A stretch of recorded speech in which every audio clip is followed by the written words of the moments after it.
The trailer sat half swallowed by weeds at the edge of a property line no one wanted anymore. It was just outside Lufkin, a few miles off Highway 69, down a dirt road that hadn't seen regular traffic in years. The bank had foreclosed on it after the owner vanished, an old man named Roy Tanner, who neighbors said had gone to stay with family in San Antonio and never came back. His relatives stopped paying the taxes. The property sat in limbo, collecting dust and mosquitoes until the bank finally sent someone out to assess it. That someone was Laura Givens, a realtor who handled properties like this all the time. She'd walked through dozens of dead homes, the kind that felt hollow and heavy at the same time. But something about this one made her uneasy before she even stepped out of her truck. It was the silence. Even the cicadas seemed to have given up around this place. The trailer leaned slightly on its foundation, the metal siding rusted in streaks that looked like dried blood in the afternoon sun. One window was cracked, another boarded over. The front steps sagged, and the door hung open just enough to show the darkness inside. Laura checked the paperwork on her clipboard, took a steadying breath, and climbed the steps. The door groaned when she pushed it open. The air inside was thick, stale, and heavy with the scent of mildew and something else, something faintly metallic. Dust floated in the sunlight, slicing through the broken blinds. She clicked on her flashlight and swept it across the living room. A couch covered in a sheet, a coffee table half collapsed under its own rot, and walls that once had been white now stained brown by humidity and time. There were shoe prints in the dust near the door, but they looked old, dried mud flaking away with every step she took. She called out more from habit than caution. "Hello, anyone here?" Her voice died in the corners of the trailer. She moved toward the hallway that led to the back rooms, her boots crunching softly over broken glass. A photograph hung crooked on the wall, a man standing next to a pickup truck smiling. The frame had melted slightly, like it had been close to fire at some point. Laura made a note on her sheet about moderate interior damage and moved on. The bedroom at the end of the hall was nearly empty except for one thing, a mattress in the center of the floor. It was stained a dark reddish-brown near the middle, the kind of old set-in mark you don't try to clean. Laura stopped in the doorway, the beam of her flashlight tracing the edges of the mattress.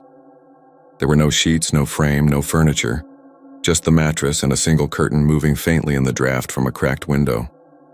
She felt a flicker of unease, the same kind she always got in houses where people had lived messy, desperate lives. She walked around it slowly, noting the mildew on the floor and the warped linoleum.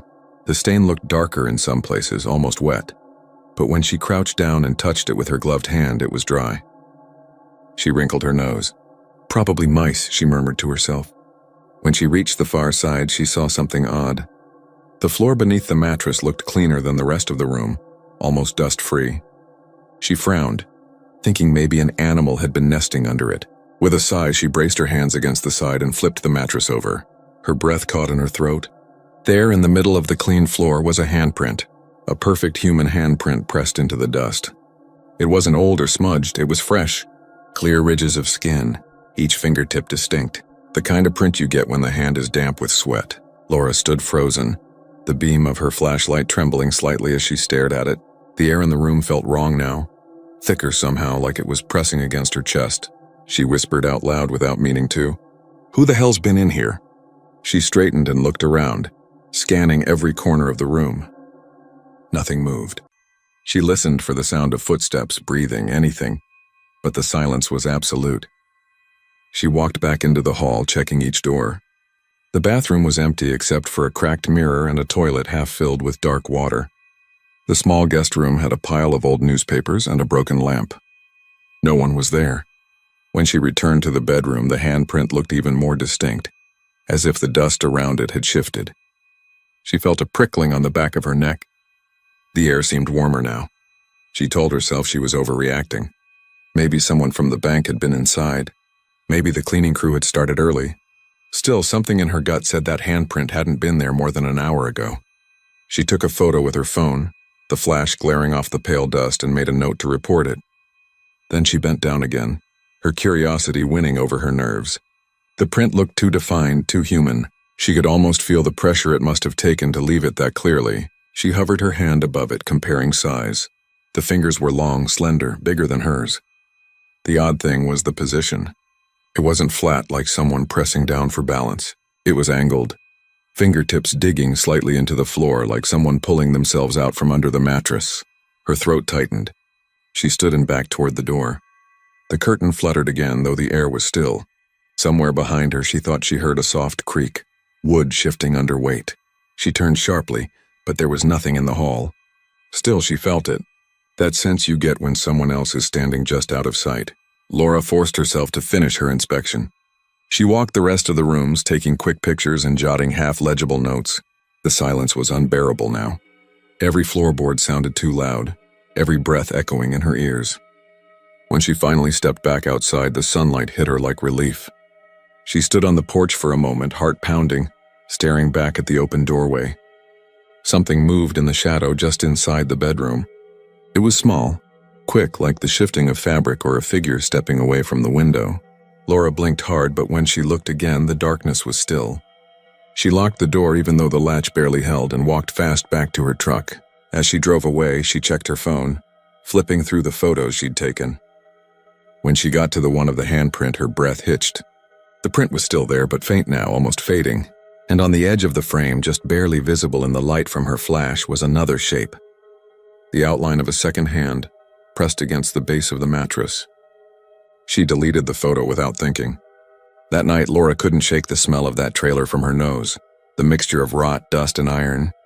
It seemed to cling to her clothes even after she showered. She tried to read, watch TV, anything to distract herself. But every so often she'd look up and swear she saw a shadow in the corner of her living room shift slightly.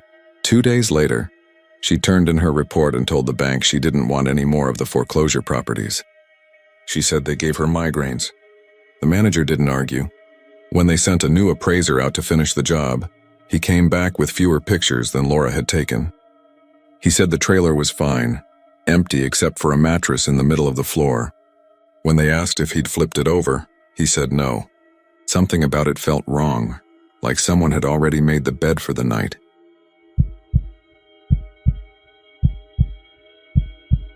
The farmhouse sat 10 miles outside Gonzales, surrounded by sunburnt fields and oak trees that leaned toward the wind like old men trying to listen.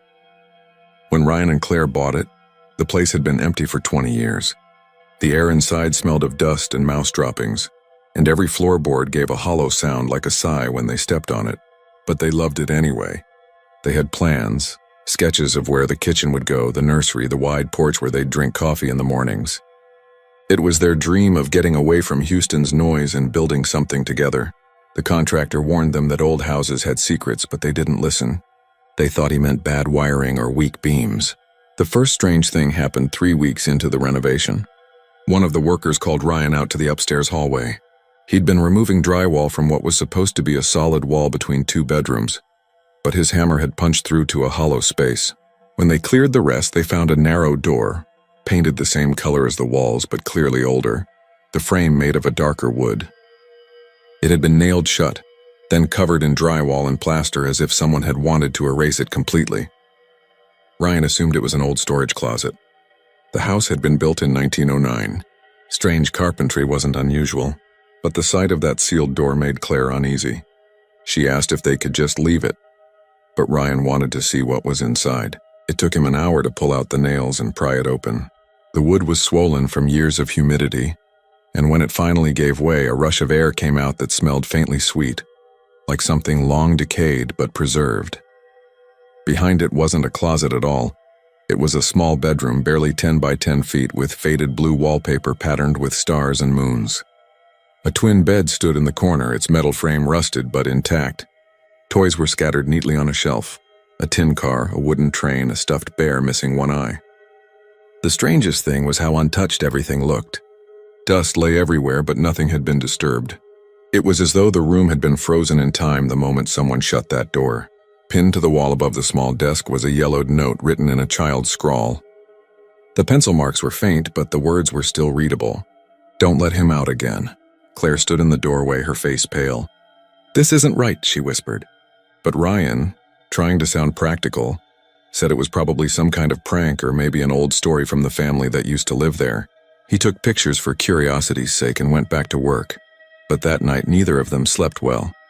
Every creak in the house sounded closer, every draft colder. The next morning, Claire said she'd heard tapping during the night. not on the window, but from inside the wall near where the hidden door had been. Ryan brushed it off as pipes or raccoons in the attic. But when he went up to check, everything was still. He told himself it was just the house settling. Yet that evening, while repainting the upstairs hall, he noticed the door slightly ajar. He was certain he'd shut it tight. He closed it again, this time locking it with a small latch. That night the tapping came back. 3 short knocks, a pause, then another. Claire shook Ryan awake. He grabbed a flashlight and walked toward the sound, barefoot on the cold floorboards. When he reached the door, the knocking stopped. He listened with his ear against it. Nothing. He turned to go, then heard a soft dragging from inside the room, like small feet moving across wood. He swung the door open and shined the light inside. The bed was empty. The toys were still on the shelf. The air felt heavier, colder. Then he saw the note still pinned to the wall, but now the paper hung torn in half, the words unreadable. Claire wanted to leave the house, but Ryan insisted it was vandals or maybe the wind. They went to stay at a motel in town for a few days anyway. When they returned, they found the upstairs hallway colder than the rest of the house. The thermostat couldn't explain it. Their dog refused to go up the stairs, sitting at the bottom, growling softly at the landing. That night, Ryan set up a small camera outside the locked door. Around 2:30 a.m., the motion sensor triggered. The video showed the door trembling slightly, as if something inside was pushing. Then it stopped, and faintly on the audio came a child's voice. Just one word. Please. He didn't tell Claire. He deleted the clip but couldn't stop thinking about it. The next evening, he went back alone with a crowbar and flashlight. He opened the door again. The smell had grown stronger, and on the floor near the bed he noticed faint marks, long scratches in the wood leading to the far corner. He crouched to look closer, and when he brushed away the dust, he found another note, smaller, folded tight. The paper was brittle. Inside were the words written in the same childish hand. He promises to be good this time. Something moved behind him, a sound like breathing, close enough to stir the dust on the floor. Ryan turned the flashlight around, and for a moment it caught a shape under the bed. Small. Still. Then it shifted. The light flickered out. When Claire woke at dawn, the house was silent. Ryan's side of the bed was cold. She found the flashlight lying in the hallway, the door wide open again. Inside the room, everything was exactly as before. Bed made, toys arranged. But the note on the wall had changed. It was fresh paper now, the handwriting darker, newer. Don't let her out again. She moved out that day. The house was listed for sale a few months later. Unfinished, the upstairs sealed off once more behind new drywall. The realtor didn't mention the hidden room to the next buyers. But locals in Gonzales say that at night, when the wind comes through the fields, you can hear a child laughing faintly from the second floor, followed by the slow rhythmic sound of someone hammering nails into wood, trying to keep something from getting free.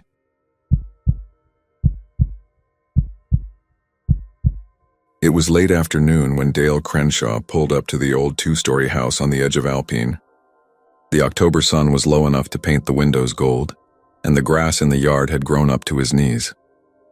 The place had been empty for over a decade, the bank said. He was there to check the plumbing, the wiring, the usual list of things before the property went back on the market. Dale had done dozens like it, and after 30 years in maintenance work across Brewster County, nothing about creaky houses surprised him anymore. He parked his truck by the cracked walkway, took his toolbox from the bed, and felt the stillness settle around him. Even the wind that always whispered through the chisos seemed to die out near the property. The front door gave way after a few nudges of his shoulder. Inside, the air was stale, heavy with dust and something faintly sweet like decayed fruit. His boots echoed as he crossed the living room, taking note of peeling wallpaper, a broken ceiling fan, and the faint smell of mildew. He was halfway through his checklist when he noticed the faint sound of static, the kind that buzzes just below perception, like a faraway wasp. At first he thought it was the wind slipping through cracks, but when he shut off his flashlight to listen, he caught it more clearly. A soft, steady murmur, rhythmic and low, the unmistakable pulse of a radio. He froze, head tilted toward the ceiling. The sound was coming from upstairs. He thought maybe a squatter had left a battery-powered radio behind, or maybe some old electrical equipment had switched on by accident. The house didn't have power anymore. The lines had been cut years ago, according to the bank. Still, he climbed the stairs slowly, one hand on the banister, his other hand holding the flashlight steady. Each step creaked under his weight, the sound long and hollow in the empty space. The upstairs hallway was narrow and cold. A single closed door at the end stood half-painted, the knob tarnished green. The static grew louder the closer he got, until it filled his head like the ocean in a shell. Then beneath it, faint words began to form. It wasn't music. It wasn't a talk show. It was something else, a voice reading numbers in a flat mechanical tone. 7, 12, 9. Repeat. 7, 12, 9. Dale stopped outside the door. His flashlight beam trembled slightly on the wood. He turned the knob. The door opened on a small bedroom. Faded curtains hung limp over the window, and in the corner sat a wooden dresser covered in a thin coat of dust. On top of it sat a radio, an old one, silver faceplate, black knobs, the kind that belonged in the 1980s. Its red tuning dial glowed faintly, even though no outlet was nearby. Dale felt the hair rise along his forearms. The voice on the radio droned on. 712-9 Alpha, stand by. Then a brief crackle and static again. He crouched beside it, studying the face. The needle sat fixed on a low-frequency band, between AM 1610 and 1620, the range reserved for emergency broadcast systems. He'd worked enough disaster jobs in the 90s to recognize that tone when it came through. But those frequencies hadn't been active in years, not since digital systems replaced them in 1998. He tapped the casing gently, then twisted one of the knobs. The voice cut off for a heartbeat, replaced by pure static. Then faintly another voice broke through. A woman's this time, sharp and distorted. If you can hear this, remain in your shelter. Do not attempt to leave. Containment is still in effect. Coordinates as follows. The message collapsed into a wash of noise. Dale stepped back, his mind turning over what he'd just heard. Containment? Coordinates? This had to be some kind of recorded loop, maybe part of an old Cold War test broadcast bleeding through from somewhere. But how could it still be transmitting? He looked behind the radio. No cord, no plug, just a tangle of frayed wires that ended abruptly against the wall. He followed them with his eyes and saw something stranger. A dark patch on the drywall shaped like a rough oval, about the size of a doorway. Someone had plastered it over, but the edges were uneven, and faint streaks of a darker color bled through. He didn't know why, but the sight made him uneasy. He took a screwdriver from his belt and gently tapped the wall. It sounded hollow. He thought of calling it in, but who would he call? The bank wouldn't care about some old wall, and the sheriff's office had better things to do. He decided to take a quick look himself just to see what was behind it. He pried off a strip of the old plaster. Dust puffed out. Behind it, old wooden boards crisscrossed a doorway that had been sealed shut. He stood staring at it, feeling a dull throb start behind his eyes. Then, as if sensing his attention, the radio changed. The static sharpened into a rising whine. The woman's voice returned, clearer now but out of sync like an echo from a tunnel. Containment breach confirmed. Evacuate perimeter. Repeat, evacuate perimeter. Then softly beneath the warning came another sound, breathing. Not over the radio. From behind the boards. He stepped back instinctively, flashlight shaking as it swept the wall. He held his breath and listened. The breathing was faint, steady, almost patient. He tried to tell himself it was the wind again, trapped in some cavity of the old frame. But the air in the room was still. Then came a tap. Light, deliberate. Dale dropped his screwdriver. The sound came again, tap, tap, pause, tap. He felt cold crawl up his spine. He turned toward the radio, now silent. The tuning dial flickered once, then dimmed. He wanted to leave. Every part of him told him to walk downstairs, out to the truck, and never look back. But curiosity, that old stupid impulse that kept him in this job for 30 years, made him stay. He pulled the hammer from his belt and pried at the boards. The first plank came off with a groan. Behind it, the dark was absolute. The smell that rolled out was thick and rotten, like old soil mixed with something metallic. He coughed, covered his mouth, and pulled another plank free. Then from deep inside, a voice whispered his name. He froze, fingers tightening on the hammer.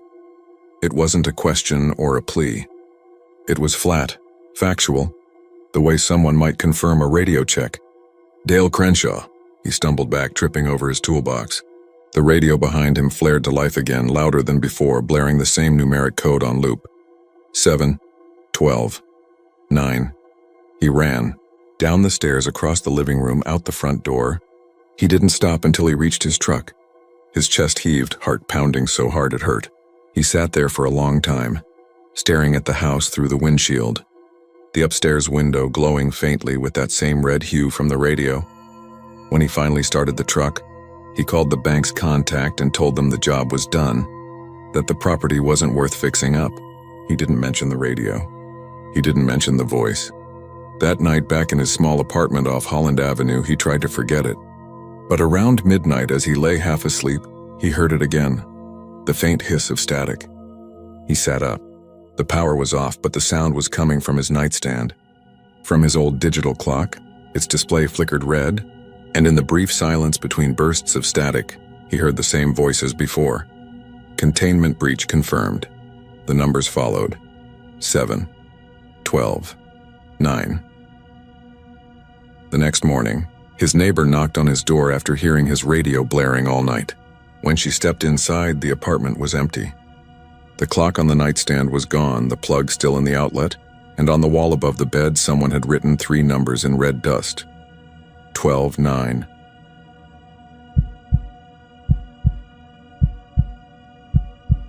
In Beaumont, the houses along Magnolia Street had been emptying out for years, each one condemned or boarded up after decades of slow decay. The one at the corner, number 212, had stood the longest, its pale green paint curled into flakes, the windows clouded from the inside like cataracts. When the city finally moved to tear it down, they sent 2 officers to make sure it was clear of squatters before the demolition crew arrived. The younger one, Officer Brooks, said later that the house felt wrong from the moment he stepped through the door. The air was still, but not the way abandoned houses usually were. It was as if the place was waiting. Inside, dust coated every surface. Wallpaper peeled from the walls in long strips, and the smell of mildew hung heavy. The officers moved from room to room, their flashlights slicing through the gloom. There were signs someone had been there at some point. An old sleeping bag, an empty bottle of water, a rusted lighter. But nothing recent. In the living room, though, they found something strange. A full-length mirror leaning against the far wall, untouched by the dust that covered everything else. It stood perfectly clean, tall and silver-edged, like it had been waiting for them. When Brooks shined his light at it, the reflection looked normal, just him, his partner, and the empty room behind them. But when he glanced toward the door in the reflection, he froze. The front door in the mirror was standing wide open. In reality, it was shut tight. The other officer laughed it off at first, saying it was a trick of light. He went to check, swinging the actual door open and closed while Brooks kept his eyes on the reflection. It didn't change. In the mirror, the door stayed open, showing a bright rectangle of daylight, though the real one was closed again. They called it in, more out of confusion than fear, and waited for backup. The demolition team was delayed, so the officers stayed there, keeping an eye on the place. After an hour, Brooks started noticing other details.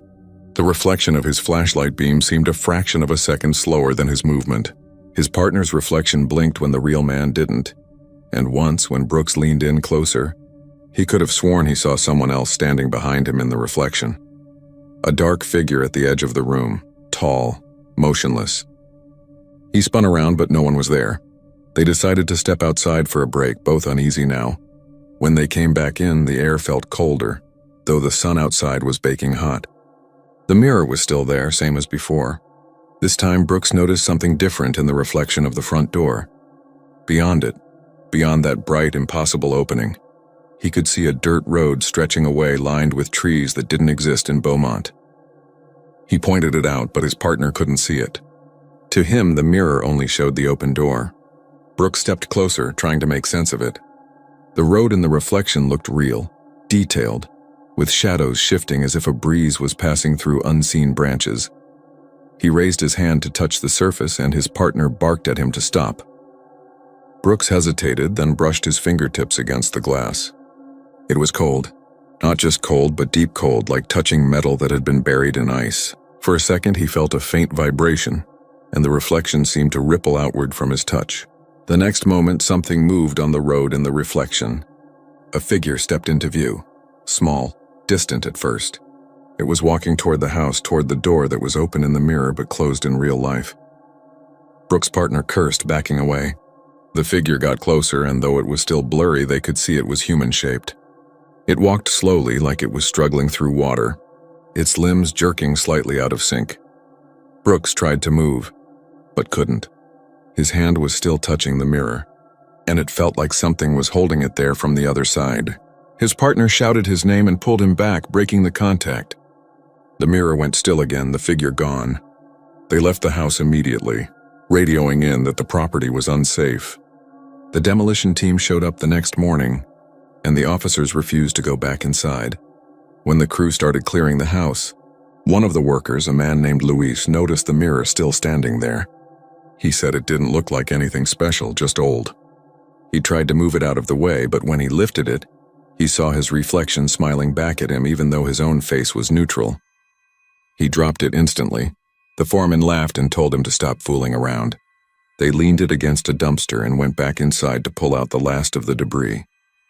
When they came out again an hour later, the mirror was gone.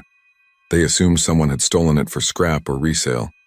That night, a woman in a house 3 blocks away called 911.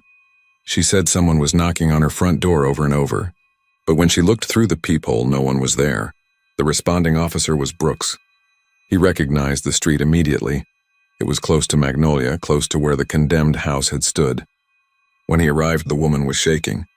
She pointed to the corner of her living room, where something leaned against the wall. A tall, silver-edged mirror, spotless and new-looking. She swore it hadn't been there before. Brooks approached it cautiously. His own face stared back at him, pale and drawn. Behind him in the reflection, the front door stood wide open again, though it was shut in reality.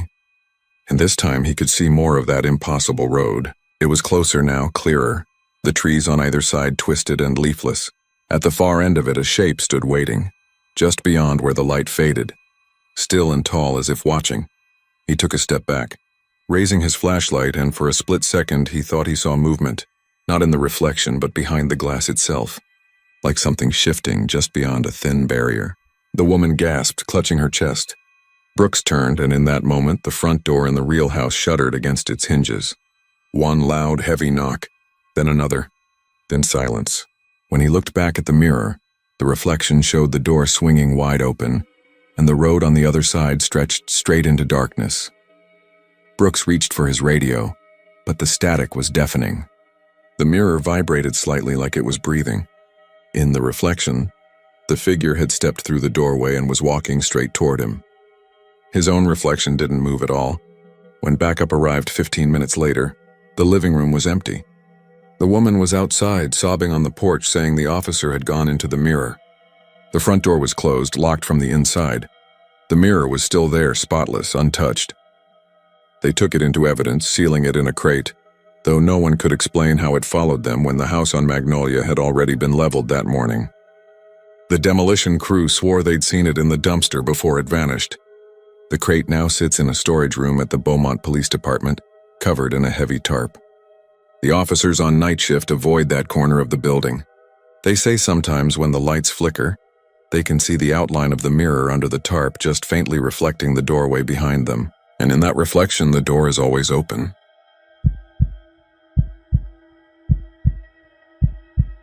Alicia Grant had shown dozens of foreclosures across East Texas, but the one on Old Bullard Road in Tyler felt wrong from the moment she pulled up. The house wasn't remarkable. 3 bedrooms, faded blue paint, an overgrown yard, but the silence pressing down on the place was. Even the cicadas seemed to avoid it. The key box clicked open easily enough, but when she turned the knob and stepped inside, the air was stale and heavy, like the house hadn't been opened in years. Dust motes floated in the thin light from the blinds, and her own footsteps echoed back too sharply, as if the rooms were smaller than they should be. The kitchen was the only part of the house that looked like someone had left in a hurry. A single coffee mug still sat in the sink, and on the counter beside the stove lay a small black voice recorder, an old Olympus model with scratches along the side. Alicia assumed it belonged to one of the maintenance guys, but when she pressed the power button, the screen flickered on and showed only one file, labeled Rec 001. She hesitated for a second before pressing play. The sound that came out wasn't a voice at first, just steady, rhythmic breathing, slow, deep, and close to the microphone. The kind of breathing you hear when someone's asleep beside you, but this wasn't sleep. It was deliberate. The breaths dragged in, then out, long and drawn. The faint crackle of saliva catching at the edges. Alicia frowned and looked around the kitchen as if expecting someone to be there. The recording went on for what felt like forever. She fast-forwarded through a few minutes, still breathing. She tapped again and again, until the counter on the screen read 28 minutes and 32 seconds. Then suddenly the breathing stopped. A faint shuffling followed, and then a whisper so close and sharp that she flinched. The voice said her full name. Not Miss Grant, not Alicia, but Alicia Marie Grant. Her legal name, the one she used on documents but almost never said out loud. She froze. The recorder clicked off, the battery dying mid-second, leaving her in silence. She stared at it for a moment, her pulse hammering, then laughed weakly. Someone had to be screwing with her. Maybe the previous owner was still coming by, or one of the contractors had recorded her from another listing, though that didn't make sense. She'd only started handling this property 2 days ago. Still, she slid the recorder into her bag, deciding she'd hand it to her manager later. She finished her walkthrough quickly, taking photos of the kitchen, living room, and bedrooms, and tried not to notice how cold the air was in the hallway even though it was mid-September. That night, she plugged the recorder into her laptop. It powered on immediately, showing the same single file. When she tried to delete it, the screen flashed "File protected." She rewound it to the start and listened again. The breathing was louder through her headphones, intimate, like the person was right behind her. At minute 14, she heard something faint, a whisper too low to make out words, almost like humming. She turned the volume all the way up. The sound repeated every 30 seconds, rhythmic, pulsing, as if the person recording was moving closer and closer to the microphone. When it reached the final minute again, the whisper of her name came through. Only this time, it didn't sound like the same voice she'd heard in the house. It was a man's voice layered with something deeper, distorted like two people speaking at once. She ripped the headphones off and slammed the laptop shut. But the recorder's tiny red light stayed on even after she'd unplugged it. The next morning, she took it to the office. Her manager, a heavyset man named Ron, barely looked up from his desk when she set it down. "Found this in the Tyler house," she said. "It's got something weird recorded on it. You might want to check it before we list the place." Ron shrugged, picked it up, hit play, and frowned. "There's nothing on here," he said after a moment. "Battery's dead." He handed it back. The screen was blank again. Alicia didn't argue. She left early that day, stopped by the gas station for a coffee, and when she got back into her car, the recorder was sitting on the passenger seat even though she was sure she'd left it on Ron's desk. The screen flickered on by itself. Rex Oro 2 appeared. Her hands trembled as she hit play. This time there was no breathing, just silence for nearly 30 seconds. Then a faint creak like a door opening. Then her own voice recorded clearly. "Tyler property, Old Bullard Road showing in progress." She felt the blood drain from her face. She'd said that exact phrase into her phone's voice note app earlier that morning, before entering the house just to log the appointment time. Somehow it had recorded her. When she got home that evening, she threw the recorder in her trash can, packed beneath old receipts and junk mail. She poured herself a glass of wine, tried to unwind with the TV, and dozed off on the couch. Around midnight, a noise woke her, soft breathing, not her own. The TV was off. The room was dark. On the coffee table, the red light from the recorder blinked steadily, even though she hadn't taken it out of the trash. Her phone buzzed, startling her. It was a text from an unknown number. No message, just an audio file. She opened it before thinking. The sound that came through was the same heavy breathing, followed by the faint scrape of wood against tile. Then the voice whispered her name again, except this time it added something new. "Look behind you." She turned, but no one was there. Her living room was empty. The blinds were drawn, the door locked, everything still, but the air had that same weight to it, thick and unmoving. She stood for a long time before grabbing the recorder, wrapping it in a towel, and locking it in the trunk of her car. The next morning, she drove straight to the Tyler police station. The officer on duty took the recorder, plugged it into his computer, and listened. He glanced at her a few times, then back at the screen. "This yours?" he asked. She shook her head. "You sure? Because it's saying your name in here." He rewound it, played the whisper aloud. Her name filled the room again. But then he frowned. "That's not just your name," he said. "Listen." He turned the volume up. Underneath the whisper, faint but distinct, was another voice, lower and stretched out, like a second recording overlaid imperfectly. It said, "Not done yet." The officer asked if she'd been receiving threats. She told him everything, how she found it, how it recorded her, the text. He took her statement and promised to log the device as evidence. When she left, the recorder stayed behind, sealed in a plastic bag. She drove home feeling lighter. That night, as she got ready for bed, her phone buzzed again. Another text from an unknown number. This time it was a photo, grainy, dark, but unmistakable. It showed her sitting in her car that morning outside the police station, looking straight ahead, and resting in her lap was the same black voice recorder. She stared at the picture until her phone dimmed, the edges of the image seeming to pulse slightly like it was still alive. Then in the silence of her apartment, she heard it again, soft, close inside the room. The same heavy breathing, followed by the faintest whisper. It wasn't coming from her phone this time. It was coming from her closet. And when she opened the door, there was nothing inside but a small black recorder on the floor, its red light blinking, waiting for her to press play.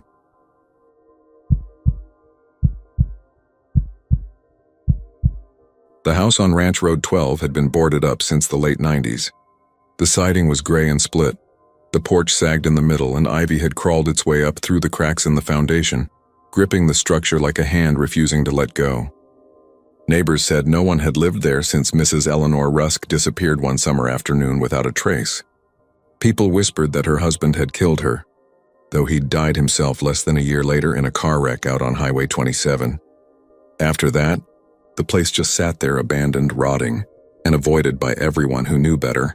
Kids in Kerrville sometimes dared each other to sneak inside, but most turned back before they reached the porch. The air around it had a stillness that didn't feel right, like the world itself held its breath when you got too close. Detective Ray Dunbar wasn't one for ghost stories. He was 48, tired and skeptical by profession. He'd spent the better part of his career investigating the strange, the tragic, and the downright cruel.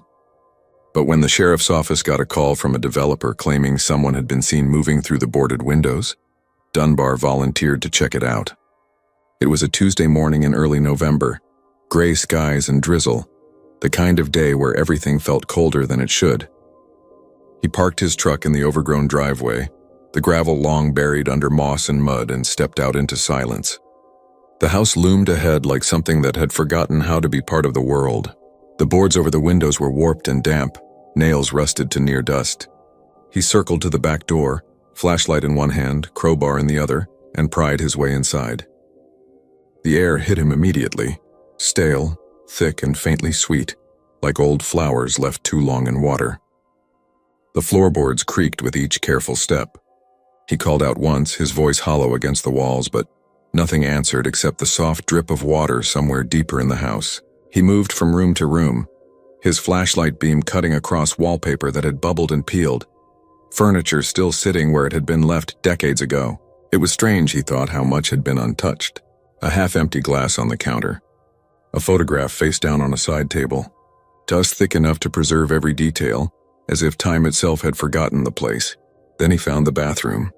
The door was halfway shut, warped into the frame, but he forced it open with a groan of old wood.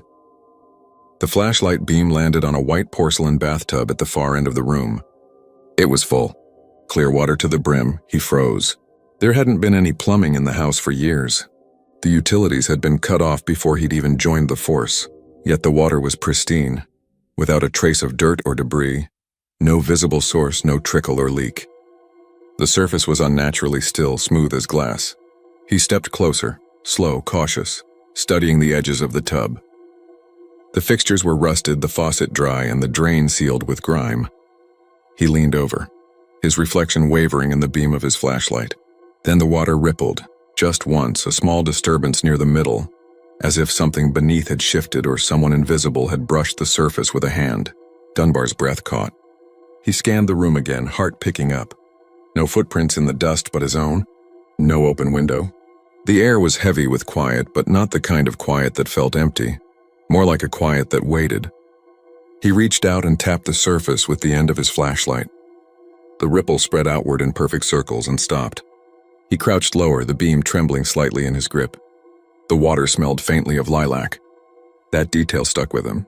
Eleanor Rusk had supposedly loved lilacs. Her sister had mentioned it in one of the old case files. Dunbar straightened and stepped back, rubbing his jaw. He took a photo with his phone, then another from a different angle. As he turned toward the door, something behind him splashed. He whipped around. The water was moving, not wildly, but in small rhythmic pulses, as if the tub itself were breathing. The surface bulged slightly in the center, then settled. He stared, transfixed, every instinct torn between stepping closer and running straight out of the house. The next moment, the water went still again. He swallowed hard and exhaled. "All right," he muttered, his own voice low and strained. "All right." He backed out of the bathroom, pulled the door shut, and drove back to the station. They sent a team that afternoon. 2 officers and a forensic tech with sampling gear. When they arrived, the tub was still full, the water unchanged. The tech dipped a gloved hand in to collect a sample. "Clean," she said, puzzled. "Distilled almost.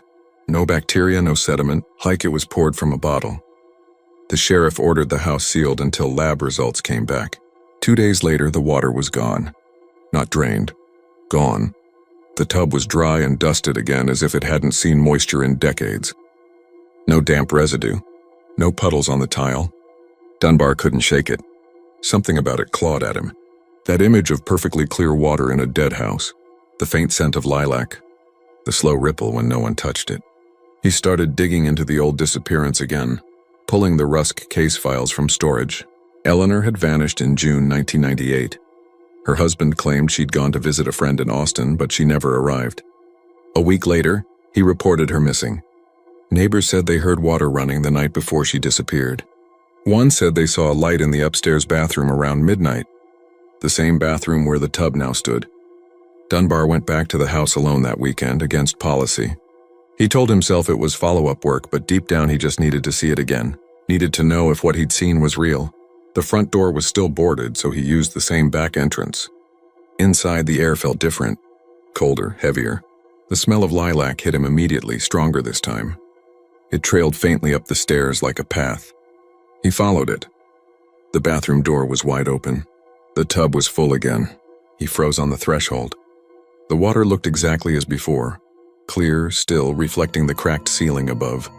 But now, as he stepped closer, he noticed something else. A faint shape beneath the surface, pale and blurry like a shadow that didn't belong. He crouched. His hand trembled slightly as he reached for the flashlight on his belt. The beam cut through the water and the shape sharpened. A face, a woman's face, eyes open, hair floating gently like strands of dark smoke. The lips were pale, parted slightly as if she were about to whisper something. Dunbar stumbled backward, knocking over a rusted towel rack. The noise echoed like thunder through the silent house. He blinked and looked again. The water was empty.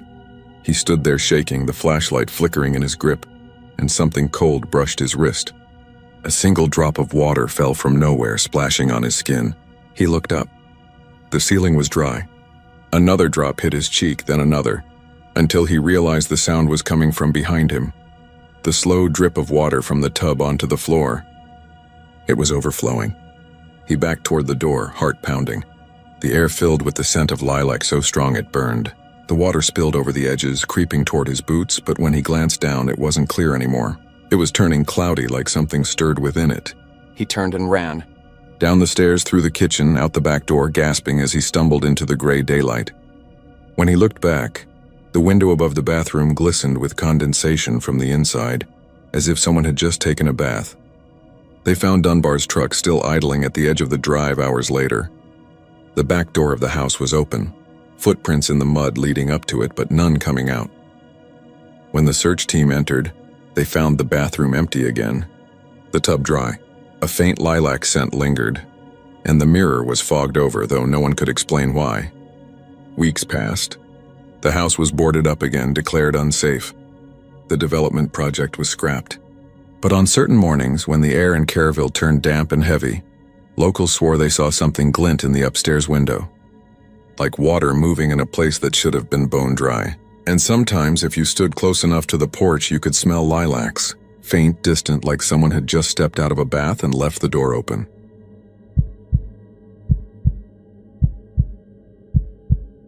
When the contractors tore up the cracked linoleum in the west unit of the old duplex on South Ong Street, they weren't expecting to find anything more than termite damage. The property had sat empty since 2007, its previous tenants long gone and its ownership tangled in probate. But when Javier's crowbar slipped through what should have been solid subflooring and hit hollow air, everyone on the crew froze.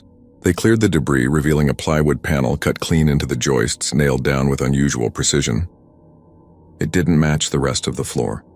Beneath it was a void that seemed to breathe cold air into the room, the scent of dust and faint mold rising like something preserved. Javier pried it open, and when the flashlight beam cut through the darkness, the entire crew leaned in over the opening. A wooden staircase descended into the ground, narrow and steep, built from old pine boards that looked hand-cut. None of them had seen any architectural plans showing a basement. In Amarillo, that wasn't common. The ground shifted too much for it. They argued for a while about whether to go down. Finally, the site foreman, Dale, took the flashlight himself and went first, muttering that it was probably just an old root cellar. The others followed reluctantly, one after another, their boots echoing on the steps. The smell changed as they descended. It wasn't rot. It was something colder, metallic, like the air in a meat locker. When they reached the bottom, the light cut across cinder block walls lined with shelves and a rusted metal table. On the far wall, pinned neatly in rows that covered nearly every inch, were Polaroid photographs. Hundreds of them, maybe more. They all showed the same man. The photos were arranged chronologically, by date written on the white strip beneath each image. The first few were from the late 1980s, October 12, 1987, October 13th, October 14th, and everyone showed the man sitting in a chair against a bare wall, looking directly into the camera. He wore the same plain shirt, the same blank expression. Each day a new photo. Sometimes his hair was slightly longer. Sometimes he held a cup or a book, but it was always the same background, the same composition, day after day, year after year, until the final one. The last photo was dated March 3, 2004. After that, the wall was bare. Javier swore softly in Spanish. The others just stared. Dale took a few steps closer and noticed something else. Each Polaroid had tiny marks on the edges, pinholes as if they'd been removed and repinned repeatedly. Beneath the last row, written directly on the concrete in black marker, was a single word: enough. They backed out of the basement quietly, each man uneasy but trying to mask it with nervous laughter.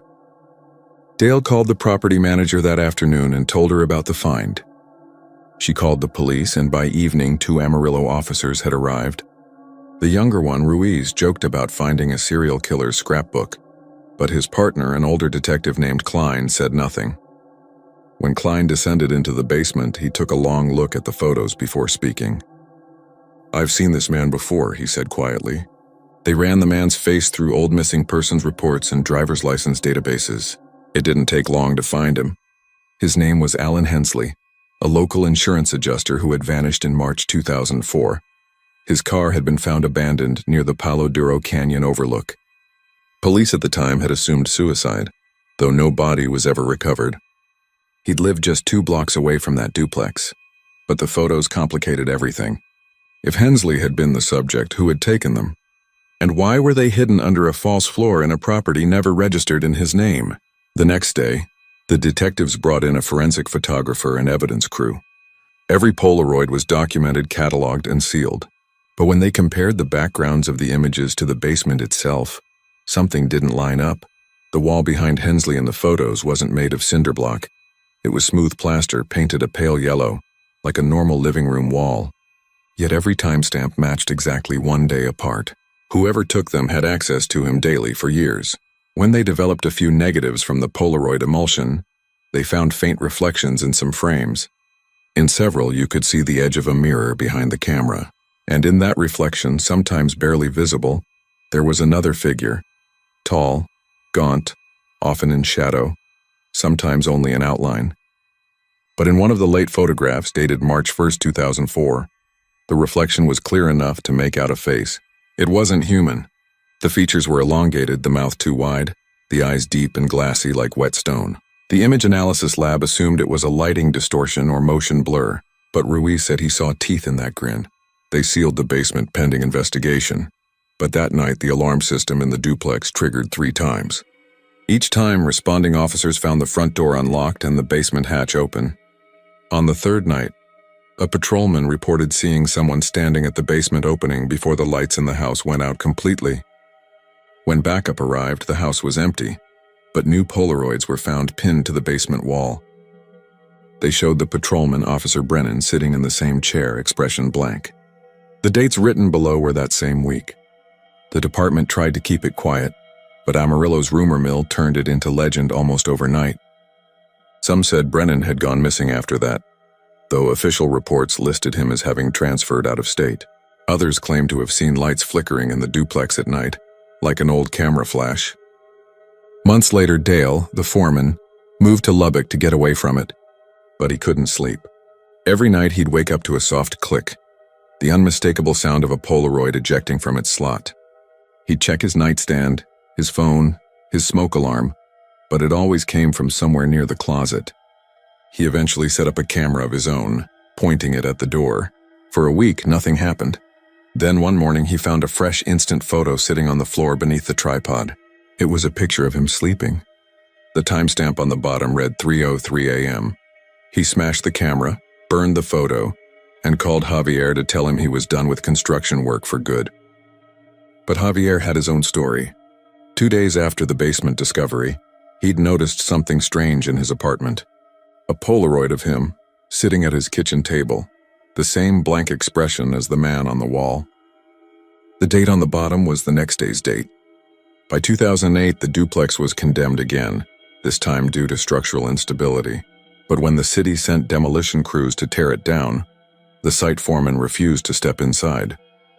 He said he could hear the whine of old camera motors beneath the floorboards, dozens of them clicking in rhythm. The project was delayed indefinitely. Today, the lot sits fenced off behind rusted chain link, an empty patch of land off Ong Street where nothing seems to grow. If you shine a flashlight through the cracks in the plywood still covering that hole, you might catch a faint glimmer of white rectangles far below, as if the walls are still covered. And if you listen closely, you might swear you can hear the gentle whir of a film winding, waiting for someone to pose.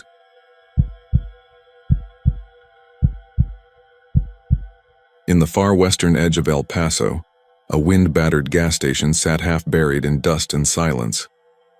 The sign out front, once bright with red and white lettering, had faded into a pinkish ghost of its former self. Locals knew it as the old Roadrunner stop, shuttered sometime in the late 90s after a string of petty robberies and one unsolved disappearance. The cracked pumps still stood like sentinels, their hoses stiff as bones, and the desert had started reclaiming the lot, creeping in with sand and weeds. One Tuesday morning, 2 men in a rusted Silverado rolled up hunting for scrap. Ramon was the older of the two, a quiet man who'd been salvaging since his parole. His cousin Eddie was younger, loud, always joking, always pushing his luck.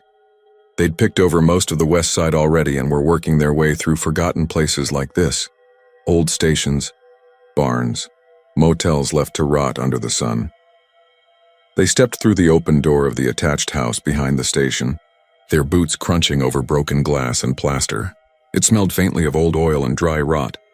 The counters were still lined with warped linoleum, and a calendar from 1996 hung crooked on the wall, a photo of a smiling woman holding a bottle of motor oil. The kitchen was where they found it. A white chest freezer against the far wall, lid shut tight but unplugged, the cord coiled on the floor like a dead snake. Eddie tapped the top with his boot. "Bet there's something nasty in there," he said. Ramon shrugged, reached for the crowbar and wedged it under the seal. The rubber tore loose with a soft hiss of old air. Inside were rotary phones, dozens of them. Every single one off-white, aged yellow with time, coiled cords tangled together like a nest of veins. Some still had stickers from phone companies, Southwestern Bell, El Paso telephone service. The receivers all hung loose, each one off the hook resting on top of the pile. Eddie laughed nervously. "What the hell, man? Who keeps phones in a freezer?" Ramon didn't answer. He reached in, touched one. It was cold. Not freezer cold, but unnaturally cool, considering the house had no power and the air was already warming toward noon. He lifted one out by the cord. The receiver slipped and clattered on the tile, the hollow sound echoing down the hall. That's when both men froze. Somewhere under that sound, under the stillness, came another noise, so faint it could have been imagination. A click. It came from the phone. Ramon picked it up again, held it to his ear. Static hissed faintly, then a low tone. It was steady at first, like a dial tone, but it wavered. Long, dragging pulses. Then a voice so soft it could have been his own breath. "Hello?" It whispered. Ramon dropped it and stepped back. Eddie cursed and laughed again, but it didn't sound real. "Maybe it still got some kind of signal?" he said. "Like from a cell tower or something?" "These don't have signals," Ramon said. His voice came out quieter than he meant it to. "They're dead lines." The air inside the house felt heavier now. The light coming through the kitchen window looked dull, almost filtered, like dust floating in water. Eddie, ever the fool, grabbed another phone. He pressed it to his ear, smirked, then frowned. "There's someone breathing." Ramon told him to stop, to put it back. But Eddie didn't listen. He held it longer, tilting his head like he was trying to make out words. Then his face changed. His eyes went wide and he yanked the receiver away, staring at it. "It said my name," he whispered. Ramon didn't believe him or didn't want to. He kicked the freezer shut and said they were done, that there was nothing worth taking. But Eddie had already started pulling the other phones out like a kid in a candy jar. "They can't just be running," he said. "Maybe there's a generator or something underneath." There was no generator. But there was a trapdoor under the linoleum, just big enough for one man to fit through. It looked old, but the screws and the hinges were new. Clean, almost shiny. Eddie got his flashlight, knelt, and pulled it open. A draft of cold air spilled out, and both of them smelled metal and something faintly sweet like rotting fruit. The beam of light showed concrete steps leading down, maybe 8 or 9 of them, and a dirt floor below. "Don't," Ramon warned. Eddie laughed again, but it was forced. "You're scared of phones now?" he said and went down. The air got colder the deeper he went. Ramon stayed at the top, his skin crawling, the kind of instinct that keeps animals from walking into traps. Eddie reached the bottom and swept the light across the space. More freezers. Not one, but 4 of them lined against the far wall. All unplugged, all shut tight. The cords trailed upward, disappearing into the darkness above. Eddie walked closer, knelt, touched one. His breath misted in the beam. Then from inside the freezers, the faintest ringing. Not one but many. A dozen tiny metallic trills out of sync, some distant, some close. Eddie dropped the flashlight. The beam spun across the wall, caught the outline of something carved into the concrete. Phone numbers. Hundreds of them, written and scratched into the wall over and over, layer on layer, until the digits blurred together. Upstairs, Ramon called out. No answer. The ringing below grew louder, multiplying, overlapping until it sounded like an orchestra of phones from every decade. Ramon shouted again, louder. Still nothing. Then the noise stopped. He waited. Eddie climbed the stairs slowly, one hand on the railing. When he reached the top, he didn't look at Ramon. He just stood there, eyes glassy, face pale. Ramon asked him what he saw, what happened, but Eddie didn't speak. He just walked past, out the door, into the blinding sun, leaving the freezer wide open. Ramon followed, calling his name, but Eddie didn't turn around. He walked straight toward the truck, climbed in, and sat there staring at the windshield. When Ramon reached the door, Eddie finally turned his head and said, "They called me." Then he smiled. Ramon slammed the door shut and backed away.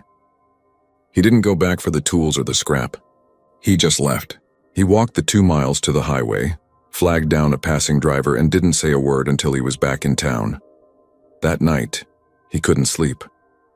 Every time he closed his eyes, he heard the faint click of a receiver being lifted. Around midnight, his phone rang. He didn't answer. By morning, Eddie's Silverado was found abandoned on Mesa Street.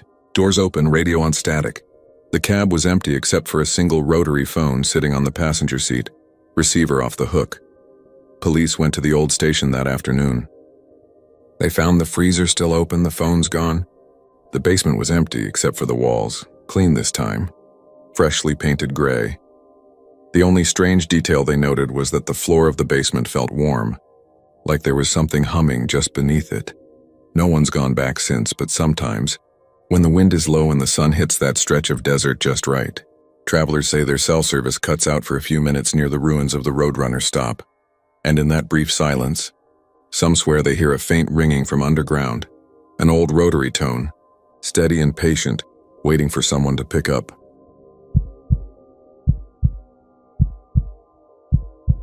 Under the low amber light of a dying evening, the lake behind Marble Falls stretched flat and quiet, holding the last reflection of the sun like a mirror that didn't want to let go. The cabin stood on its edge, leaning into the water, its deck half rotted and its windows so clouded with grime they reflected nothing at all. It had belonged to someone once, a fisherman maybe, or one of those old men who came here to disappear after their wives passed. But now it was just a shell with no lock on the door, which was how 3 teenagers from Burnett found it that Friday night in June. Jesse was the one who first suggested they go out there. He'd heard from his cousin that the cabin had been empty for 10 years, since a fire took out half the lake road. Clay drove his dad's truck and Melissa brought the flashlight that barely worked. They parked under the trees and walked the rest of the way along the gravel path, laughing louder than they should have, trying to pretend the silence didn't bother them. When they reached the porch, the boards creaked under their sneakers like a warning that came too late. Inside, the air smelled like old dust and something faintly metallic. The furniture had collapsed into itself. A mattress leaned against the wall like it was too tired to lie down, and in the corner, on a small table coated with a decade of neglect, sat a bulky old television. The kind with a glass front and a wood frame. Its power cord was wrapped twice around the base, frayed and split. But the screen was alive. It was playing static, the kind that hissed and shimmered like snow, lighting the room in pale gray pulses. The 3 of them stopped at once, the laughter dying in their throats. Clay pointed the flashlight at the wall socket. Nothing was plugged in. The outlet itself was cracked, the wiring pulled out and curled like dry roots. Yet the TV hummed, steady and low. "Must be battery-powered," Melissa said, though even she didn't sound like she believed it. Battery for what? A TV from the 80s? Clay muttered. He tapped the screen with one finger. The static flickered, then steadied again. Jesse stepped closer, watching the way the black and white fuzz rolled like tiny waves. It felt hypnotic, like if you stared long enough it would start to form shapes. "Bet it's some old transmission," he said. "You know, from the towers or whatever. Sometimes they loop weird signals out here." Melissa crouched beside the stand, tracing the cord with the flashlight beam. It didn't go anywhere, just circled the table and ended under the TV, cut clean. The screen hissed louder for a moment, like it was responding to her movement. Clay smirked. Maybe it's haunted. Maybe the dead fisherman's still watching his shows. "Ha ha," she said without looking up. Jesse grinned at the joke, his nerves easing just a little. "Yeah, hey, maybe he's just mad we're blocking the picture." The moment the words left his mouth, the static burst bright white. For half a second, no more, a face filled the screen. Pale, open-mouthed. Its eyes seemed to look right at them before the picture vanished into black. The sound cut off completely. The silence that followed was thick enough to choke on. "Tell me you saw that," Jesse whispered. Clay's jaw clenched. It was probably a reflection, lightning or something. "There's no storm," Melissa said, and her voice trembled in a way none of them wanted to notice. They waited, listening. The cabin's timbers moaned softly with the wind off the lake. Then just faintly, the television popped. Once, twice, and the static came back. Quieter now, softer, like a whisper behind glass. Clay turned for the door. "We're leaving. Screw this." But Jesse was still staring at the screen. Something about the face bothered him. Not because it looked scary, but because it looked familiar. He couldn't place it, but there was something about the eyes, the shape of the mouth. He leaned closer. The picture blurred as if it were breathing in sync with him. "Jesse, come on," Melissa said, tugging at his sleeve. "Just a sec," he murmured. "I think it's showing something." And it was. The static had changed. It wasn't random anymore. It moved in patterns, circular like ripples spreading from the center. Then faintly, the shape of the cabin itself appeared. The TV was showing the room they were standing in, from a slightly higher angle, as if someone was filming them from the ceiling. Melissa gasped and dropped the flashlight. The beam rolled across the floor, scattering light on the walls. In the brief flare of movement, Jesse saw something in the far corner, a shadow that didn't belong to any of them. Clay swore under his breath, grabbed Jesse by the arm and pulled him toward the door. "We're done. Now." They stumbled out into the night air, half running until they reached the truck. Jesse climbed in last, still glancing back at the cabin. Through the dusty window, the TV's glow pulsed faintly like it was watching them leave. On the drive back, no one spoke for a long time. The radio wouldn't pick up any station, just a low hiss, almost identical to the static from the TV. At one point, when Clay hit the high beams to spot a curve in the road, the dashboard lights flickered, and for half a heartbeat, the screen on the truck's infotainment system went white and showed the same face again, mouth open in a silent scream. Then it vanished. Melissa started crying quietly. Clay turned the truck around, shaking his head. "We're not talking about this, got it? Just forget it." But Jesse couldn't. That night, lying in bed, he kept replaying the image of the face. He turned on his phone to distract himself, scrolled mindlessly through apps. Then, just as he was about to set it down, the screen flickered. For a split second, the static filled it. He stared, breath frozen, until the glow faded and everything went dark again. The next morning, Melissa didn't show up for her summer job. Her mother said she'd gone for a walk around dawn and never came back. 2 days later, Clay's truck was found abandoned near the same lake road. Driver's door open, keys still in the ignition. When deputies checked the old cabin, they found the television lying on its side, unplugged again. The screen cracked but faintly humming. On the table beside it were 3 new Polaroid photos. Each one showed the same static pattern, but if you tilted them toward the light, you could see faint outlines within the noise. The first was of Melissa, turning toward something out of frame. The second was Clay, standing near his truck, headlights off.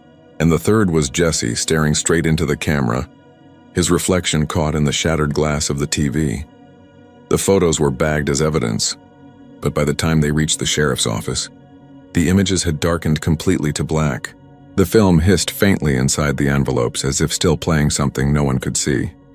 Locals say the cabin's gone now, torn down after another brush fire last year, but fishermen still talk about seeing light from that side of the lake. A gray flicker that comes and goes like an old screen powering up. If you get close enough, they say you can hear it. Not the wind, not the water, just the faint sound of static whispering your name.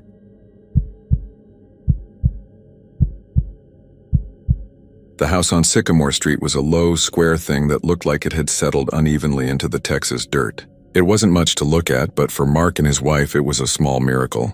Palestine had been kind to them. The house had come cheap, the neighborhood was quiet, and it sat just far enough from Highway 79 that you couldn't hear the trucks grinding through at night. When they first moved in, Mark joked that it looked like a place where someone had died. His wife didn't laugh. They'd been looking for a new start, something small and manageable after too many years in Dallas apartments that smelled like bleach and arguments. The house had that faint odor of old wallpaper and heat-baked wood that hung in so many rural Texas homes, the kind that never really goes away no matter how many scented candles you burn. Mark liked it, though. It smelled like a place that had a past. He noticed the closet on the first day during the inspection. It was small, wedged between the master bedroom and the hallway. At first he thought it was just a normal linen closet, but when he opened it, something about it made him pause. There was a metal latch screwed into the inside of the door, not the outside. It looked deliberate, like someone had wanted to keep something from getting out rather than keeping anyone from getting in. He frowned, figuring maybe a kid had used it as a secret fort or something. But then he saw the scratches. Near the bottom of the door, written in what looked like a child's uneven handwriting, were the words, "I hear her walking." Mark called out to his wife. She was unpacking boxes in the kitchen and didn't answer right away. When she came over, she squinted at the door, rubbing her thumb over the scratches. "Probably just some kid being weird," she said. "Creepy, though." She shut the door and it clicked softly against the frame. The latch clinked when she did it, and something about that metallic sound made the hair rise on Mark's neck. For the first few weeks, life went on without incident. They painted, fixed up the porch, and spent evenings watching the pink streaks of sunset fade behind the pine trees. Palestine wasn't big, but it had what they needed. A grocery store, a diner, a feed shop that sold bait and old magazines. Mark took a job doing maintenance at a small auto body shop, while his wife worked remotely. It felt good, simple, the kind of life that came with quiet nights and long mornings. Then came the noises. At first, it was easy to dismiss them. Houses settle, especially old ones. The wood expands and contracts with the humidity. Raccoons shuffle through the attic, pipes groan. But this was different. It started with faint steps at night. Not in the hallway, not across the floorboards, but inside the closet. Soft, measured, like someone pacing slowly back and forth. Mark would lie awake and tell himself it was imagination. He even checked the closet a few times, shining a flashlight through the stacked towels and boxes of spare linens. Nothing was there. One night, around 2 a.m, the sound came again. He was half asleep when he heard it. A slow shuffle from behind the closet door. His wife stirred beside him. "Did you hear that?" she whispered. He nodded, his eyes fixed on the faint line of moonlight that cut across the floor. The sound came again.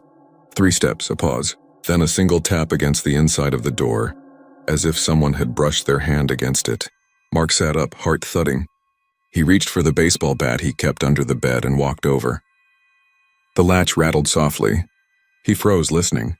The air felt dense, as though the room itself was holding its breath. When he opened the door, the closet was empty. Only the faint smell of old wood and detergent. The next morning, he checked the latch. It was rusted, but it moved easily when he touched it. There were faint grooves along the inside of the doorframe, like someone had tried to claw their way out. He didn't mention that part to his wife. Instead, he said they should replace the closet door entirely, maybe remodel that section of the hallway. She agreed, though she didn't seem particularly concerned. She joked that the place was haunted, and he forced a laugh. But deep down, he didn't like the thought of changing anything until he understood it. That weekend, he decided to clean the closet out completely. He pulled everything out: blankets, boxes, an old broom that must have belonged to the previous owner. Behind one of the boards near the base, he found something wedged in the crack. A small, faded drawing, like something a child would make with crayons. It showed a stick figure of a girl with long black hair standing inside a square. Another figure, smaller, was drawn just outside the square with its arms raised. Across the top, written in the same clumsy scrawl as the scratches on the door, were the words, "She wants out." That night, Mark couldn't sleep. The drawing burned in his mind. He thought about the latch, the words, the scratching. Around midnight, he got up, careful not to wake his wife, and went to the hallway. The house was silent except for the hum of the refrigerator and the occasional chirp of a night insect outside. The closet door stood closed, and in the dim light, the wood grain almost looked like it shifted when he stared too long. He approached it slowly, feeling that strange electric pull of dread and curiosity. When he pressed his ear against the door, he heard nothing. Then faintly something scraped on the other side. Not loud, not sudden, just a quiet, dragging sound like fabric brushing against wood. He stepped back quickly, his pulse racing. The latch didn't move, but he saw it tremble slightly, as if something inside had touched it. He whispered, "Who's in there?" He didn't expect an answer, but something answered anyway. It wasn't words exactly, more like a low, uneven breath. Then a soft voice muffled by the door said, "You hear her too?" Mark stumbled back. His throat tightened, and for a second he thought he might be dreaming. The closet was still closed, the latch unmoved. He backed away slowly, trying to process what he'd just heard. When he turned toward the bedroom, he saw his wife standing in the doorway, her face pale in the dim light. "Mark," she whispered, "who were you talking to?" The next morning, he told her everything. The noises, the latch, the voice. She didn't laugh this time. She just listened, her fingers tracing the coffee mug. "Maybe we should call someone," she said. "An inspector or something. Maybe there's an animal trapped in the wall." But he could tell she didn't believe that. Neither did he. They both knew something was wrong with that closet. A few days later, he found the latch unhooked. He was certain he had closed it the night before. The door stood slightly ajar, just enough to show the black interior beyond.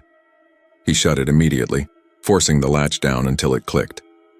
He nailed a piece of wood across it for good measure. That night, the pacing started again, louder this time. He lay awake, listening to the rhythmic sound of footsteps inside the closet. They were faster now, more agitated.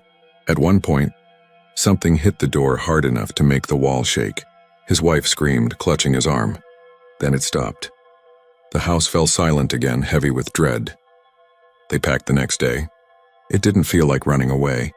It felt like survival. But before they left, Mark went back for one last look.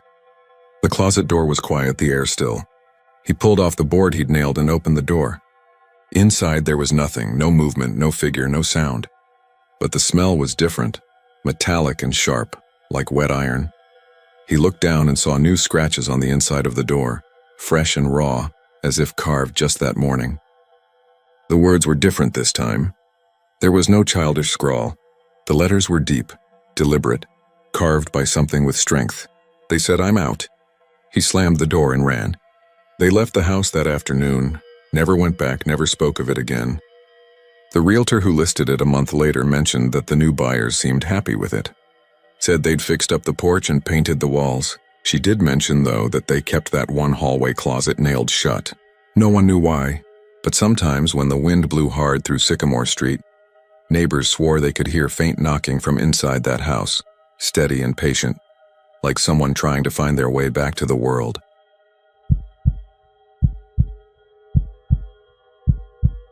The house sat just off FM 1322, a mile or two outside Lockhart, tucked behind a row of leaning pecan trees that looked like they'd been there longer than the road itself. It wasn't on any map, at least not anymore, and you wouldn't notice it unless you slowed down and looked past the weeds and rusted wire fence. The farmhouse leaned slightly to the left, its tin roof patchy with orange rust, its porch sagging in the middle like something tired of holding on.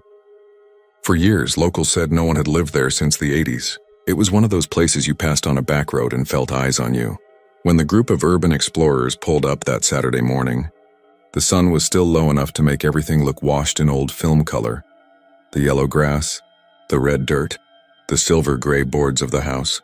There were 4 of them, all in their 20s, all chasing the thrill of forgotten places. Cassie was the one with the camera, always talking about documenting decay. Trey drove, always grinning like he wasn't afraid of anything. The other 2, Luis and Amber, followed because that's what they always did, nervous laughter keeping them brave. They parked in the ditch, crossed the fence, and walked up through the brittle grass. The air smelled like dust and old wood. As soon as Trey pushed open the screen door, it let out a long, creaking groan, the kind that sounded more like a warning than a welcome. Inside, the air was colder than it should have been. Dust hung in the light, cutting through the boarded windows, and the whole place felt paused, as if time had stopped mid-step. The kitchen was what caught Cassie's attention first. The table still had dishes on it, cracked with age, a glass ashtray half full of dust. A pot sat on the stove, its bottom rusted through. But above all that, on the wall next to the pantry door was a faded calendar. It showed October 1987. The paper was yellowed, curling at the corners, and a red circle marked the 23rd day. Beneath it, someone had written homecoming. The days after that were blank, untouched. Amber pointed it out. "Weird," she said. "You think someone actually just left it like that?" Cassie took a photo, zooming in on the circle. Maybe that's when they moved out. But when they moved through the rest of the house, the same date appeared again, scratched faintly into the glass of the front window. Then again on the small window in the bathroom, and again in the bedroom upstairs. Every single pane of glass had the same thing, scratched deep enough to catch the light. 10/23/87. Trey laughed at first. "Okay, that's creepy, but kinda cool. Maybe some kid just got obsessed with the date." Luis frowned. "Every window? That's not random." The deeper they went into the house, the stranger it felt. There were no signs of vandalism, no graffiti, no broken furniture. Just decay, like everything had been left to rot in perfect silence. A hallway led to the back rooms where wallpaper peeled in sheets, and in one bedroom, they found clothes still hanging in the closet. A wedding dress yellowed with time, a man's hat with dust thick enough to leave a handprint in. Cassie filmed everything, narrating in a shaky voice, her usual confidence dulled by the stillness. When they reached the last room, Trey tried the window latch. "Let's get some air in here," he said, but the latch wouldn't budge. The glass didn't even flex. He tried harder, then stepped back, his expression changing. "It's cold," he said quietly. "Feel that?" Amber stepped closer and touched the window. Her breath caught. "It's freezing." The air inside the room was warm and stale, but the glass was icy, like touching a freezer door. Cassie ran her fingers along the edge and noticed something she hadn't before. The numbers scratched there, 10/23/87, weren't just carved. They were mirrored, written backward like someone had done it from the outside looking in. They decided to check the barn next, just to get out of the house for a minute. The barn door hung open, creaking softly in the wind. Inside, the dirt floor was covered in animal bones. Not large ones, just small, fragile shapes that cracked underfoot. The air was sharp, smelling faintly of iron. Cassie turned off her camera for the first time. She didn't say why. When they came back to the house, the calendar had fallen off the wall. It lay face down on the floor. Luis picked it up, his hand shaking slightly. "Hey," he said. "The back's got something written on it." In faded pencil, barely visible, were the words, "Don't open after the date." Trey laughed again, but it didn't sound real. "Maybe they meant a door. Or a window," Amber whispered. "Or a day." The sun was dropping fast now, and shadows stretched long across the fields. They decided to pack up, but Cassie wanted one last shot of the kitchen. She zoomed in on the wall where the calendar had been and froze. "Did you guys hear that?" They hadn't, but then they all did. A slow tapping sound, rhythmic, from upstairs. It wasn't wind or a loose shutter. It was too steady. Cassie went up first, camera in hand, whispering to herself that it was probably just a branch. The others followed, quiet now. The sound came from the far bedroom, the one with the frozen window. When they stepped in, the tapping stopped. The air was so still it felt heavy. Trey scanned the floor, then looked up, and there on the inside of the glass, new scratches glimmered faintly in the dying light. Cassie leaned in and gasped. The numbers had changed. 10/23/87 had become 10/16/25, the date of that day. They backed away slowly. No one spoke. Cassie's camera was still recording, the red light blinking. Luis whispered that they needed to go now.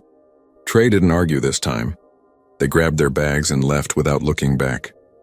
When they reached the car, Cassie looked through the camera screen. The recording had stopped halfway through the house. The last frame showed the calendar still hanging untouched. But the numbers beneath October were no longer printed. They were all scratched in by hand, the red circle now around the 16th. That night back in Austin, Cassie uploaded the footage. Every clip past the barn was distorted. The sound warped, voices stretched thin, but one thing was clear. Near the end, just before the static, a voice whispered something low, something that sounded like a date repeated again and again until it bled into noise. She checked her phone later, half expecting nothing. But the calendar app showed every reminder, every note, every event replaced by one entry. October 23, 1987. The next morning, Trey didn't answer his texts. Then Luis didn't either. When Cassie drove to Amber's place, the front window caught her eye. Scratched faintly into the glass backward were the numbers she knew too well, 10/23/87. By the time she reached her own apartment, her reflection in the window was pale and flickering. Behind it, faint but visible, was another version of her, standing in that farmhouse kitchen, a calendar behind her frozen forever on October 1987, waiting for her to notice that the red circle wasn't ink at all, but something carved deep enough to never fade.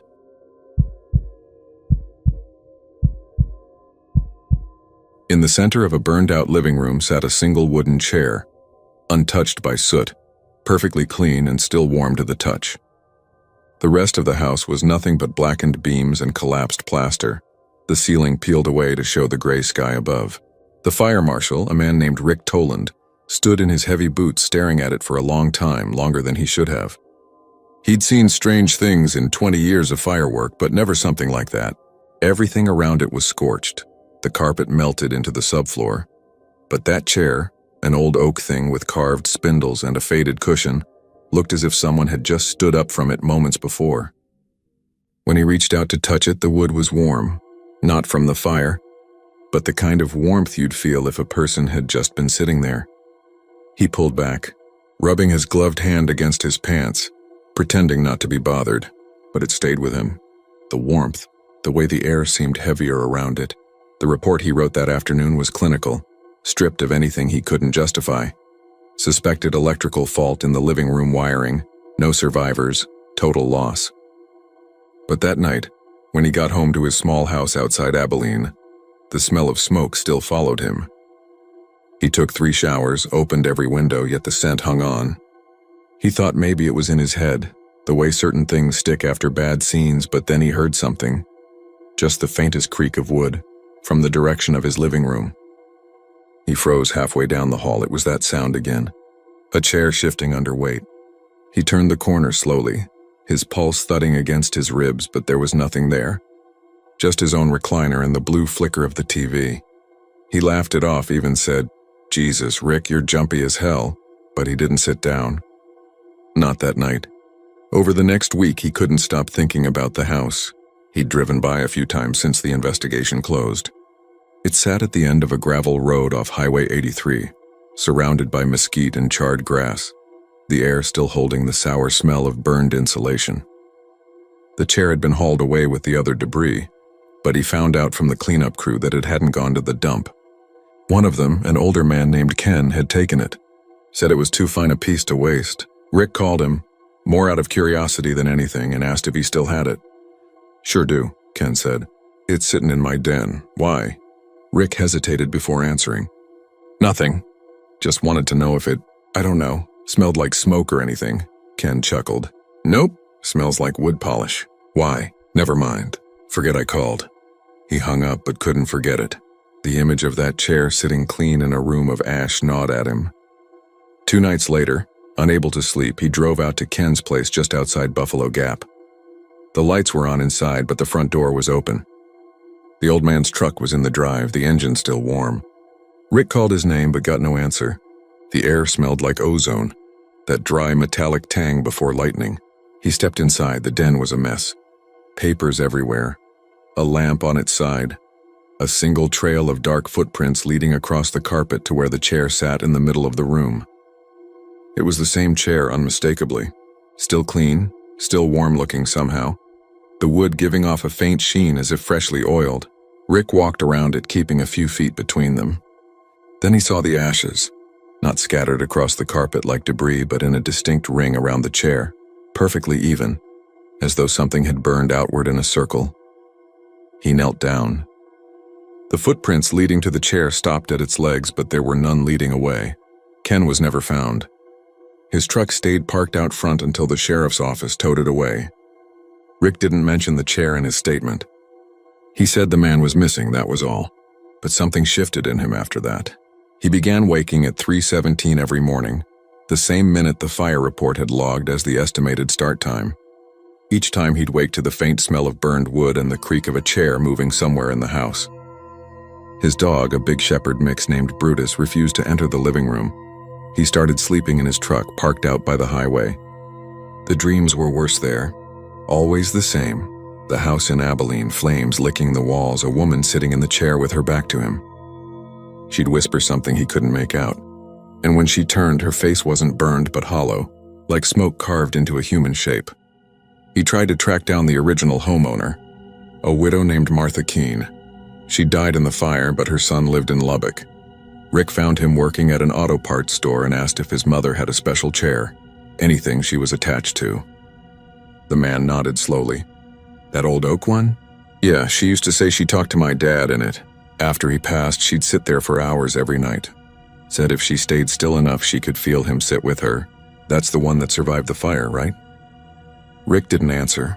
That night he dreamed again. The same room, the same flames, but this time he was the one sitting in the chair. He couldn't move. He could feel something pressing against his back, heavier with each breath. When he woke, he was in his living room, sitting upright in his recliner. The TV was off, the dog was gone, and across from him, in the faint light of the moon, was the chair. He could see the carvings clearly now. The initials MK etched into one leg, the wood grain gleaming. It hadn't been there when he went to bed. He stood slowly, every nerve screaming to run, but his feet wouldn't move. The air thickened, pressing against his chest like hot breath. Then came the sound, a soft creak, the kind that comes when someone leans forward in a chair. He turned toward the door, but before he could move, the temperature dropped. The air filled with the sharp electric smell of ozone again. He saw something just behind the chair, a shimmer in the dark like heat rising off asphalt. The shape solidified, faint and human. The woman from the fire. She didn't have a face, just that shifting smoke. Her hand rested on the back of the chair, and when she spoke, the sound came from everywhere at once. "You sat in it?" Rick's knees buckled. He hadn't, not really. Not in the dream, but his body remembered. The warmth that lingered, the weight pressing down. "It remembers," she said. He stumbled backward, reaching for the door handle, but the room stretched. The walls seemed to breathe, pulsing with low light from the street outside. He could smell the fire again, heavy and real, the same bitter sting in his eyes. The chair creaked again. The woman stepped forward, or maybe it was the shadow of her. Her outline broke apart like smoke rising through sunlight. Rick's phone rang somewhere far away, its tone distorted. He could barely lift his head when he saw the flame licking the edge of the carpet. The chair stayed untouched. The fire rose higher, feeding on air, and the shape behind it leaned close to whisper one last thing he couldn't understand. When they found him the next morning, the house was gone. Another fire. Same pattern. Total loss, but one item untouched. In the center of the ashes stood that same oak chair, perfectly clean, still warm to the touch.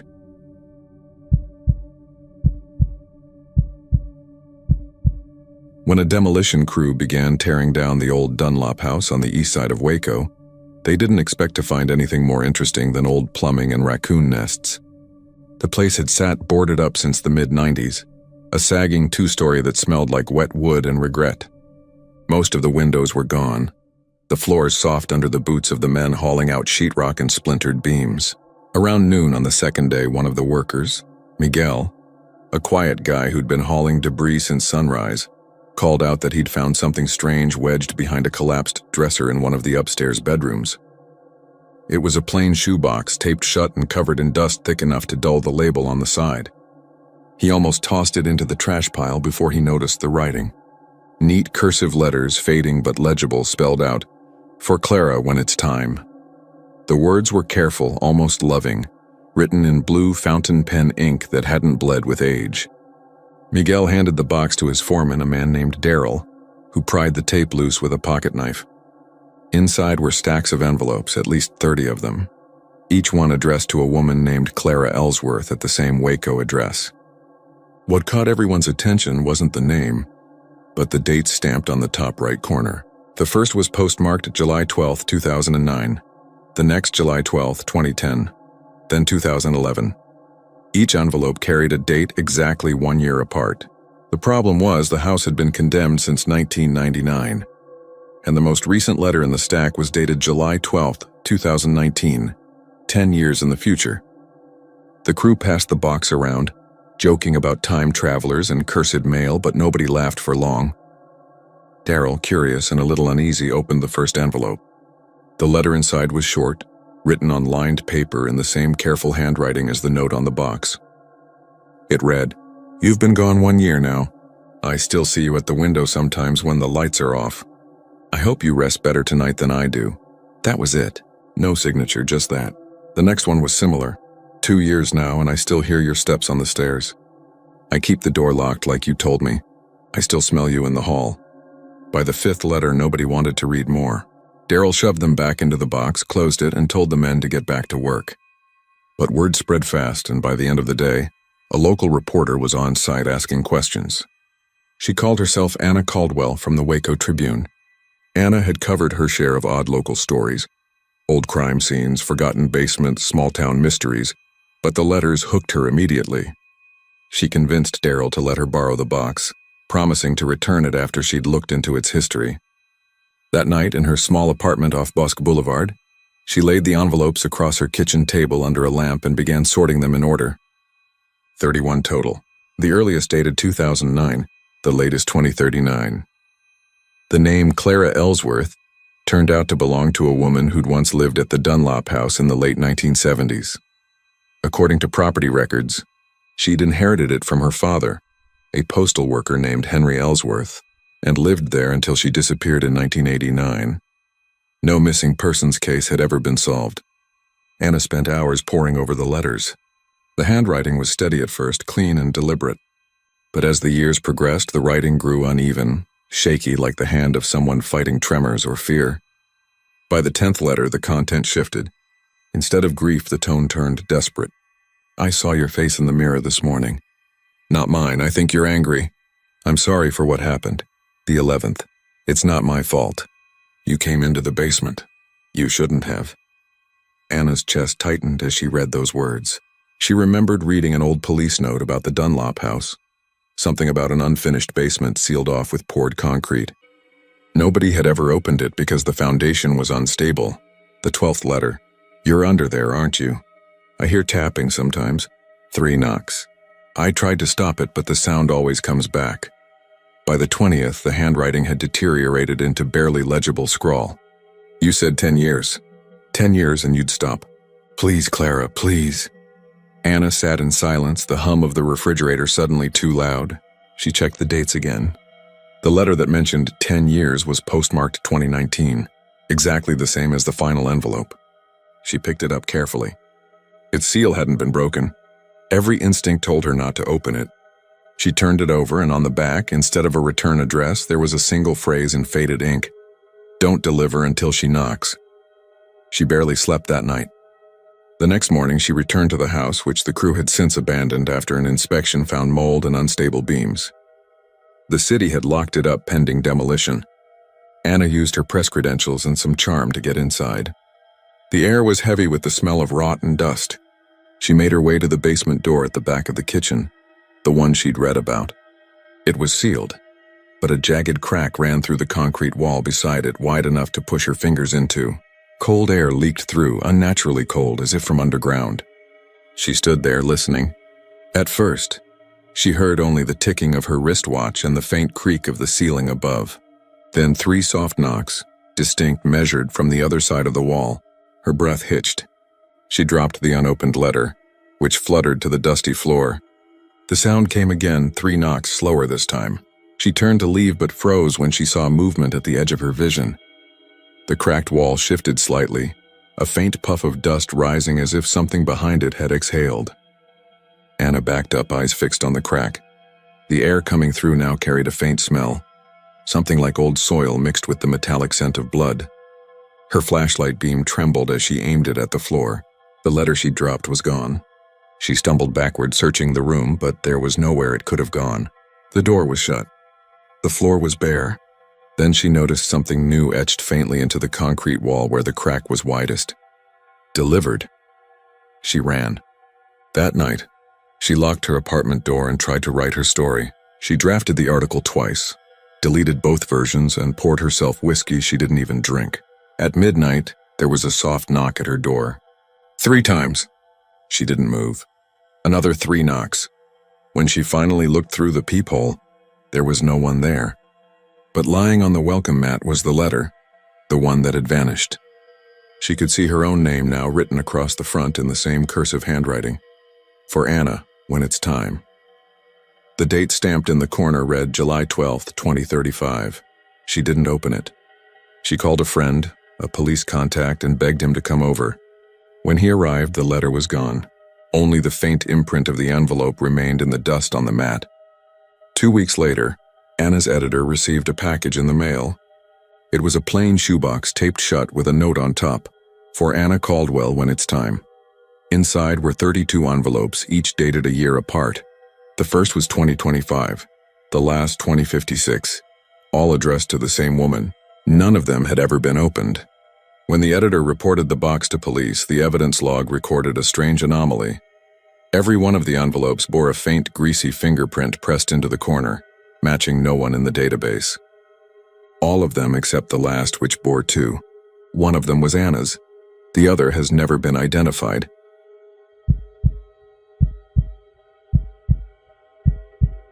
When Ethan moved into the rental on Lindsay Street in San Marcos, he thought he was getting a good deal. The house was a squat, aging 1-story across from a slightly nicer 2-story rental that always had a for sale sign in the yard. It smelled faintly of cedar and mildew, and the window screens buzzed with trapped wasps. He'd taken the place site unseen from a student sublet listing because he needed to be close to Texas State for the semester. The landlord, an older woman named Mrs. Fowler, had handed him the keys without ceremony, just warning him to keep the windows closed in the summer and not to bother with the attic. When he moved in, he found a few things the last tenant hadn't taken: a rusty bike frame in the shed, a single boot under the porch, and, most oddly, an old oil painting resting against the wall of the living room. It was large, maybe 3 feet wide, in a dark wood frame that had been chipped and scratched. The painting showed the house across the street, the very same one he could see through his front window. Every detail was perfect, down to the faded blue shutters, the half-collapsed mailbox, even the twisted pecan tree leaning toward the roof. But there was one thing in the painting that didn't belong. In the upstairs window of that house, a figure stood. Just a dark silhouette, featureless and still, facing out toward the street. At first, Ethan thought it was just a trick of the paint, a shadow or illusion from the brushstrokes. But the longer he looked, the more deliberate it seemed. The head, the faint outline of shoulders, the posture that suggested someone standing and watching. He laughed it off and set the painting aside near the hallway, but something about it lingered. That night, when he sat on the couch with his laptop, he found his eyes drawn back to it again and again. After 2 days, he decided to hang it up, partly to make the living room feel less empty, partly because it was better than staring at the blank wall. It hung directly across from the front window, almost mirroring the view outside. When he looked from the painting to the real house and back, it felt like looking through time. Classes started, and Ethan barely thought about it again until one evening near midnight when he was studying and heard what sounded like a light tapping at the window. He turned, expecting to see tree branches moving, but the pecan tree was still. He walked over, peered out, and saw nothing but the quiet street. When he turned back, though, something about the painting caught his eye. The silhouette in the upstairs window looked slightly different. The head seemed tilted now, angled toward where he was standing. He stared for a long time, trying to remember if it had always been that way. He even pulled up an old photo he'd taken of the living room when he first moved in. And sure enough, in that photo, the head had been straight. He sat back down and tried to focus, but the tapping came again, this time sharper, like knuckles against glass. He turned the lights off and crouched near the window, heart thudding. The streetlight threw pale light across the opposite house, and for a moment, he thought he saw a shape move behind the upstairs curtain. Then the curtain fell still. The next morning, he told himself it had been wind, or maybe one of the stray cats that prowled the neighborhood. Still, he couldn't shake the feeling that the painting was off somehow. That day he took it down, set it face down by the door, and tried to forget it. But that night, when he came home from class, it was back on the wall. He froze in the doorway, the keys still in his hand. No one else had a key except Mrs. Fowler, and she lived in San Antonio. He tried to be rational. Maybe he'd put it back up without realizing, maybe he'd dreamed taking it down. He forced himself to laugh, though it sounded hollow. Days passed uneventfully until Thursday night when his friend Josh came over. Josh was a photography student, skeptical about anything strange. When Ethan mentioned the painting, Josh grinned and said they should go check out the house across the street, just to see if there really was an upstairs window like that. They went around 10, flashlights in hand, crossing the quiet street. The for sale sign creaked in the breeze. The house looked the same as in the painting, blue shutters, leaning tree, same cracked walkway. But up close, the upstairs window wasn't there. The house had no second floor at all. The roof line sloped low, and the window in the painting was where shingles should be. Maybe the artist just took creative liberty, Josh said, though his voice wavered. They circled the house, peering into dusty windows. Inside, it looked abandoned. Old furniture draped with sheets, a yellowed ceiling fan hanging still. When Josh aimed his flashlight upward, he frowned. "What's that?" Ethan followed the beam. Above the front door, where the shingles met the siding, was a square section of wood that had been cut and boarded up. A small plank nailed across it like an X. They went home soon after, laughing it off, but Ethan noticed something unsettling. The painting, which he'd left in the living room, now showed that boarded-up section clearly, as if it had always been there. He started avoiding the living room, keeping the lights on at night, sleeping with the TV running. But over the next few days, things grew stranger.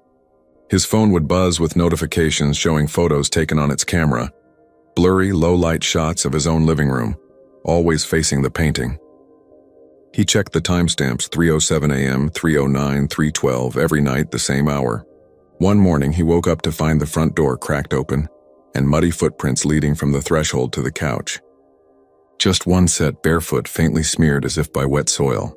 They stopped right in front of the painting. He called Mrs. Fowler, voice shaking, and asked if anyone else had lived there recently. She paused for a long time before saying she preferred not to talk about old tenants.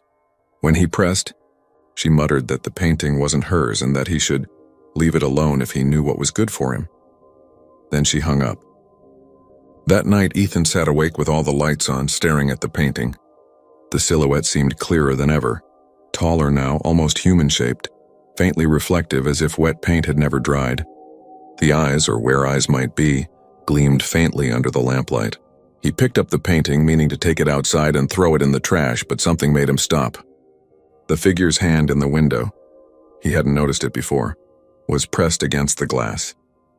A faint smear of red paint trailed down. The next morning, Josh came by again, but Ethan didn't answer the door. The car was still in the driveway, the light still on inside, the door unlocked. Josh went in and called his name, but the house was empty. The only sound was the faint buzz of a fly somewhere near the window. The painting was gone from the wall.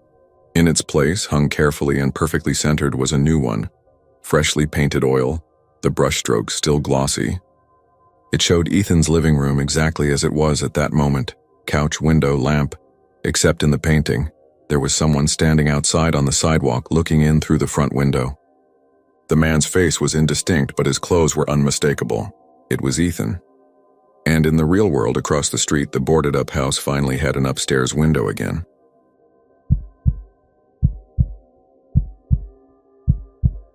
The crawl space beneath the duplex on Avenue E had a smell that clung to the back of your throat, like wet earth mixed with burnt wax and something faintly metallic.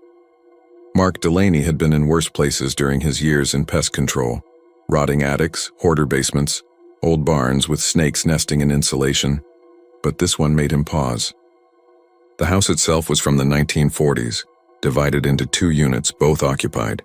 The current work order came from the landlord, who claimed the tenant in the north unit had been hearing scratching at night. Maybe rats, maybe raccoons. Either way, it was Mark's job to crawl down there and see what was living under the floorboards. He parked his truck by the curb, pulled on his coveralls, and knelt near the crawlspace hatch. The air coming out was cooler than it should have been for late summer in Brownwood, like there was a draft from deeper underground. He clicked on his headlamp and pushed himself inside, the gravel crunching under his knees as he shimmied forward on his elbows. He'd been under for only a few feet when the sound of his own breathing filled his ears. Everything else, cars passing, a distant lawnmower, muffled out, replaced by the hollow thud of his heart and the slow rhythm of air moving through his respirator. The space was tight, maybe 2.5 feet tall at best. Cobwebs brushed against his face shield. A rusted pipe dripped occasionally, each drop echoing. As he moved, his light swept across wooden beams blackened from old water damage and piles of insulation that looked half-eaten. He saw the usual signs of small animals, droppings, claw marks, but also something odd. Melted wax pooled near the foundation, like candle drippings hardened years ago. He followed it. The trail led deeper toward the center of the house where the ground dipped slightly. The smell grew stronger. His light wavered, and for the first time he thought he saw movement. Something pale flicking away just out of his beam. Probably a rat, he told himself, even though he couldn't hear any scurrying. Then the crawlspace opened into a slightly wider area, where the dirt floor had been swept smooth. That's when he saw the candles.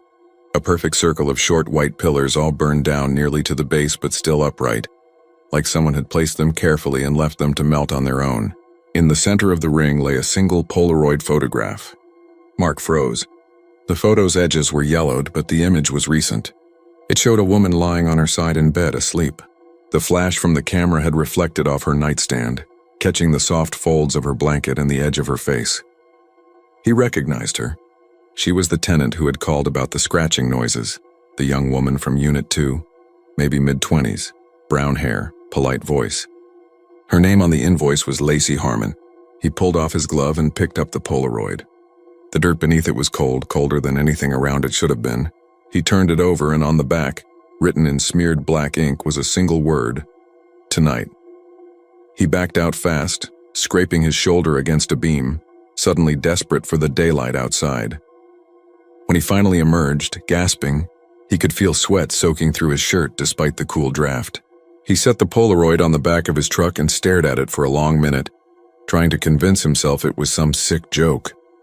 Maybe Lacey's ex-boyfriend, maybe a neighbor with too much time on their hands.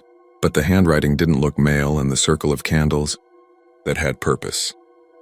He knocked on Lacey's door just to check on her, but no one answered. Through the window, he could see the faint outline of her living room, and a TV still on mute. He thought about calling the landlord, but it didn't feel like something he could explain over the phone. He drove home that afternoon uneasy, the Polaroid still sitting on his dashboard. That night, the phone rang around 11. Unknown number. When he picked up, there was silence, no breathing, no background noise, just a hollow line. He hung up after 10 seconds. 5 minutes later, another call came. Same number. He didn't answer. The next morning, he went back to the duplex. Lacey's car was in the driveway. The blinds were drawn. He knocked again, nothing. Then he saw the landlord pulling up, a heavy-set man in his 60s named Carl. When Mark told him what he'd found, Carl frowned and followed him to the crawl space. "I don't know what kind of mess these kids get into," he muttered, prying open the hatch. But when they shined their flashlights inside, the candles were gone.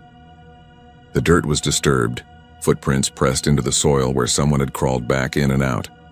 No Polaroid, no wax, nothing but the faint outline of a circle. Carl accused him of making it up.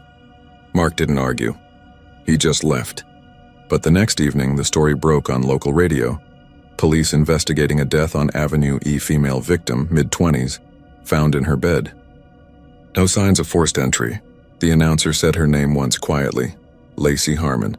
Mark sat in his truck outside his house for nearly an hour. The Polaroid was still on the dashboard where he'd left it. Only now the image was different. The same bedroom, same bed, but the sheets were empty, and the outline of a figure stood in the doorway, blurred and dark. He could see it only when the light hit at an angle, like a double exposure. He didn't sleep that night. Every noise in his house made him flinch. At one point he thought he heard scratching under his own floor, soft and deliberate. He turned on all the lights and sat in the kitchen until dawn. The following day he drove to the police station. He showed them the Polaroid, but when the detective took it into evidence, she frowned. "This is blank," she said, holding it up. He took it back. The image was gone, nothing but white film and the faint impression of fingerprints. A week passed. He tried to get back to work to think about anything else. But customers began canceling appointments, saying they didn't want him near their houses. Someone had been spreading stories about him finding things he shouldn't, that the police were looking into him. He knew it wasn't true, but it didn't matter. Late one night, when the phone rang again, he answered. "Mark," a voice whispered. Female, calm, almost gentle. "You shouldn't have moved it." He froze. "Who is this?" A pause, then a click. The next morning, he drove back to the duplex. Both units were empty now. The landlord's for rent sign hung crooked in the yard. He parked, walked around back, and opened the crawl space door. The air hit him instantly, cold and damp like something breathing out from below. His flashlight beam trembled as he ducked inside again, belly flat against the dirt. The circle was there this time. Fresh candles, still warm, their wax soft at the base. In the center, a new Polaroid. His stomach clenched when he saw it. It showed him lying in bed, eyes closed, mouth slightly open. His own house, his own blanket. On the back, the same word. Tonight. He crawled backward too fast, banging his head on a beam, gasping for air that felt thick with mold. When he burst out into daylight, the hatch slammed shut behind him with a metallic clang, even though no one was there. He stumbled to his truck, but the keys were missing. They were lying on the ground by the crawl space door. He picked them up with shaking hands and looked back once more. The hatch was open again. A shape crouched just inside the shadows, motionless, low to the ground, its head tilted. He couldn't see its face, but he knew it was watching him. He got in his truck and drove until he saw the highway, heart pounding so hard it made his vision swim. He never went back to Brownwood. A month later, his neighbors reported his house empty, dishes still in the sink, truck in the driveway. Police found no sign of him, except for one Polaroid left on the kitchen counter. It showed the crawl space of a different house, another circle of candles, and in the middle, a new photo, half developed, still blurring into focus. It showed a man crawling toward the camera.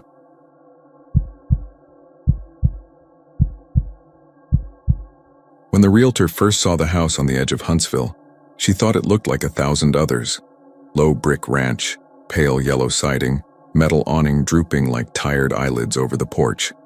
It had sat empty for years, listed by 3 different agencies, all of which had quietly dropped it without explanation. The neighbors said it was built in the late 60s for a prison warden, back when the Texas Department of Corrections was booming, and Huntsville was practically built around the sound of sirens and the clanging of metal gates. The house wasn't far from the Walls unit. If the wind blew just right, you could hear the loudspeaker echoing across the fields. She'd been doing foreclosures long enough not to scare easily. But there was something about this place that got under her skin. The power was still running somehow, though the utilities had been disconnected years ago. The air was unnaturally cold, and the hum of the refrigerator, or what she thought was the refrigerator, seemed to pulse faintly through the floor. Still, it was just another listing to her. Empty, dead, and needing photos before she could get it on the market. She walked through the living room, her heels sticking slightly to the old linoleum, and opened each door to check for hazards or squatters. The house smelled faintly of motor oil and dust. When she reached the back bedroom, she noticed a patch in the carpet, square and darker than the rest. Pulling it up, she found a small steel floor safe, built directly into the foundation. It wasn't unusual for older homes to have one, but the placement felt deliberate, almost ceremonial, right in the center of the room. It was locked tight, a heavy dial and handle on the front. And the strange thing was the vibration she felt when she placed her hand on it. A faint mechanical hum. She pressed her ear against it. The sound was deep, rhythmic, steady. It felt alive. She called a local locksmith named Ray who handled estate work for her company. He showed up an hour later, gray hair, calloused hands, the kind of man who had stories about every key he'd ever cut. He tapped the metal, listening to its tone. "You sure nobody's got the combo?" he asked. She shook her head. "The bank records say the last owner died in 1989. His kids sold off everything. This wasn't even in the inventory." Ray frowned, crouched, and went to work. The clicks of his picks and tumblers echoed strangely, bouncing off the empty walls. The hum never changed. It took him almost 20 minutes. When the final latch gave way, he sat back, rubbing his wrist. "There you go," he said, standing. "You can do the honors." She knelt, grasped the handle, and pulled. The door opened with a smooth, metallic sigh. Inside was nothing. No papers, no jewelry, no gun. Just black emptiness. But the sound remained, louder now, like something breathing behind the steel. Ray leaned in, frowning. "That's odd," he muttered, knocking on the sides. "Ain't no motor in these. You hear that too?" She nodded. It almost felt like the air around them thickened, pulsing gently like standing near the back of an idling generator. He pulled a flashlight from his belt and shined it inside. The beam didn't seem to reach the back. It just vanished into darkness a few inches in. He adjusted it, tried again. The light refused to reflect. "That's not right," he said quietly. "There's no bottom." He slid a small wrench from his pocket and dropped it inside. They waited for a clink, a thud, anything. It never came. It was like the sound was swallowed whole. Ray looked uneasy now. "Probably just a busted lining," he said, standing. "Some safes have false compartments. Maybe collapsed." But he didn't sound convinced. The realtor stared at it a long moment, her chest tight. "Can you close it?" she asked finally. He nodded, swung the door shut, and spun the dial. The hum persisted, muffled but constant. That night she couldn't stop thinking about it. She'd heard odd things in houses before. Rodents, wiring, water pipes, but never anything like that. When she went back the next morning to take photos, she found the safe open again. The dial was turned all the way back, the door slightly ajar. Her flashlight was dead, though she'd replaced the batteries that morning. She crouched and listened. The hum was faster now. A pattern. It reminded her of the vibration of a cell phone, rhythmic, insistent. She recorded a few seconds on her phone, thinking she could show Ray later. But when she played it back, there was nothing but silence. Over the next few days, she tried to ignore it. She had other listings to manage. But small things started happening. Her phone battery drained near the house. The lockbox on the front door kept resetting to 00, no matter what code she programmed. One afternoon, she brought another agent along to help measure rooms. He noticed the safe immediately and joked about it, tapping the side. "You sure this isn't where they kept the inmates' souls?" he said, laughing. She didn't laugh back. He knelt, listening. "Hey, I think it's still running," he said. Then his face changed. "Wait, it's cold," he whispered. "Feel this." She touched the metal.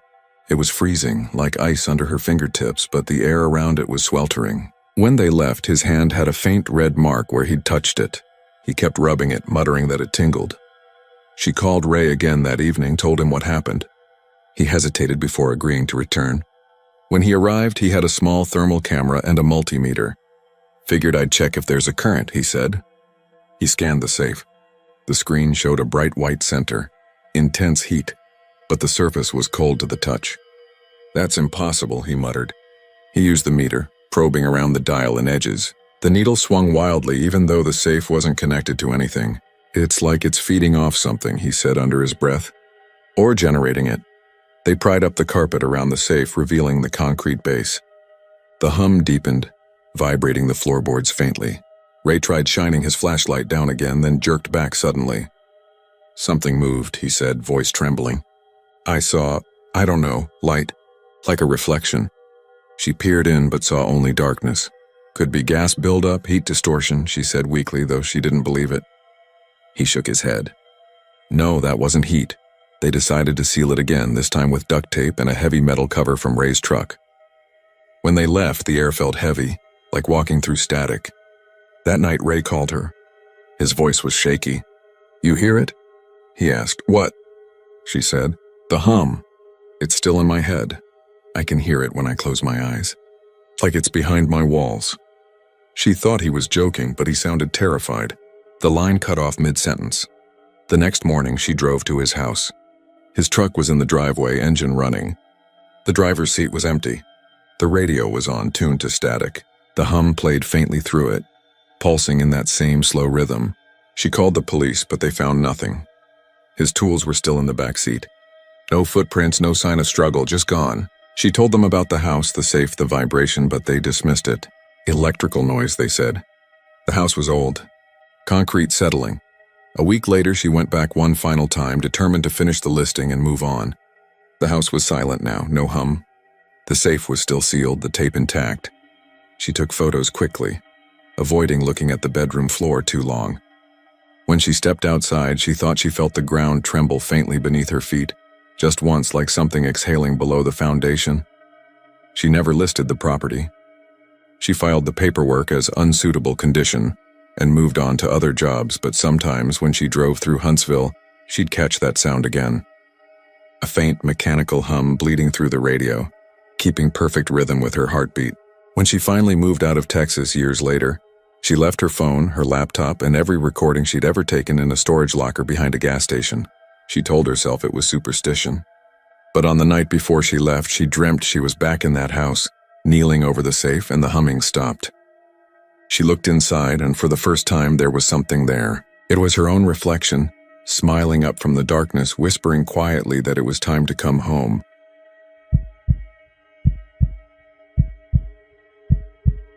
When the investigators entered the boarded house near the Baker Hotel, they expected the usual. Rotted floors, collapsed ceilings, maybe a raccoon nest or two. The house had been vacant since the late 90s, the previous owner listed as deceased, no next of kin. Its proximity to the hotel made it a hotspot for ghost hunters, but the city had finally decided to condemn it for safety reasons. What they didn't expect was how unnaturally quiet it was inside. Not the kind of quiet that comes from emptiness, but the kind that feels like the air itself is waiting. The lead investigator, a man named Carl Peterson, kicked aside a plank of warped wood and stepped into the parlor. Dust floated like ash in the beam of his flashlight. The air was still but thick, almost heavy, as if saturated with something stale and old. Against the far wall sat a single rocking chair. In it, perfectly upright, was a porcelain doll. Its white dress was yellowed but carefully pressed. Its eyes were gone, two empty sockets smooth like glass, but its small painted mouth was untouched, still frozen in a faint, polite smile. Peterson called over his partner, a younger investigator named Morales, who muttered something about people being sick in the head for leaving things like that behind. The doll's head tilted slightly to one side, and the flashlight's glare made its hollow sockets gleam faintly. Peterson bent closer, noticing something strange about the chair. The runners beneath it were worn to a shine, as if it had been rocked constantly for years, yet there was no dust on them, unlike everything else in the room. They logged the find and started photographing. Peterson tagged it, Item 17, porcelain doll, female, no eyes, recovered intact. When Morales turned away to measure the room, Peterson looked down to jot notes. A soft creak made him pause. The chair was moving. Not much, just the faintest back and forth sway. He blinked and looked around for drafts, but there were none. The windows were nailed shut, plastic over the gaps. "Morales," he called. "Did you bump this chair?" Morales shook his head. "Didn't touch it." Peterson steadied the chair. It stopped. But the moment he turned his back, he heard it again. The same faint creak, just slightly faster this time.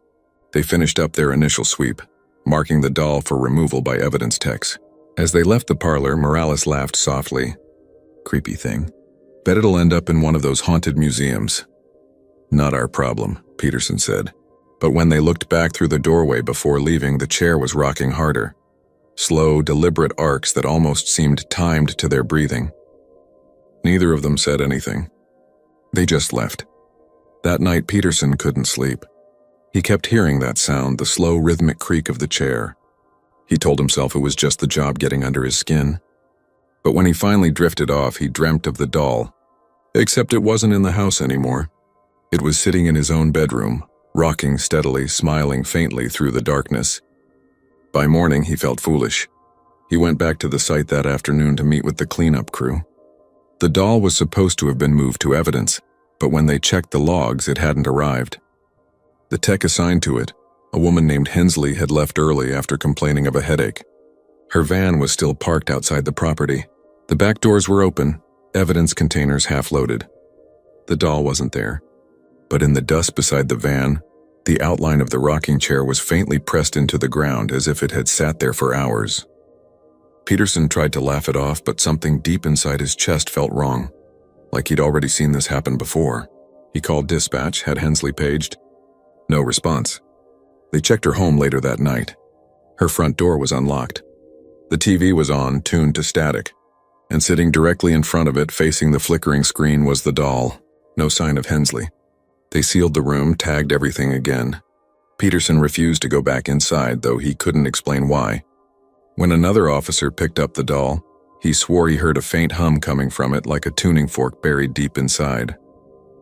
The report went through channels and the case was closed as artifact contamination, but Peterson knew better. The hum stayed with him, in his ears, in his teeth, in the back of his head when he tried to fall asleep. He asked his wife once if she heard it too, but she just frowned and said no. 2 weeks later, Morales was found dead in his apartment, slumped in front of his closet. The coroner called it a heart attack, but the expression on his face was pure terror. The chair he'd found at the house was there too. Someone had moved it. The wood beneath the runners was scraped clean again, like it had been used all night. Peterson quit the department not long after. He started keeping all the lights on in his house, checking every reflection for movement. He still heard the hum, faint and steady like the low thrum of an electric motor behind the walls. When he finally called the department's evidence unit to ask what became of the doll, they told him something strange. The doll had gone missing again, this time from the state lab. Surveillance showed the storage cage undisturbed. The only thing that had changed was the rocking chair. It was in a slightly different position each day, always turned toward the camera. Peterson moved out of Mineral Wells after that. He rented a cabin up near Possum Kingdom Lake, far from town. For a while, it was quiet. Then one night, while reviewing some old case files, he heard a faint creaking sound through the thin cabin wall. He froze. It came again, slow, deliberate, wood against wood. He walked toward the window, flashlight trembling in his hand. The sound stopped. Then very softly, something tapped on the glass. He lifted the beam. The rocking chair was sitting just outside, perfectly still. And in it, the porcelain doll, her head tilted, her eyeless face turned toward him. The next morning, his neighbors called the sheriff after seeing his truck still parked outside and the cabin door wide open. Inside, the flashlight lay on the floor, its beam still on. The rocking chair sat in the center of the room, moving in slow, gentle arcs. The doll was gone.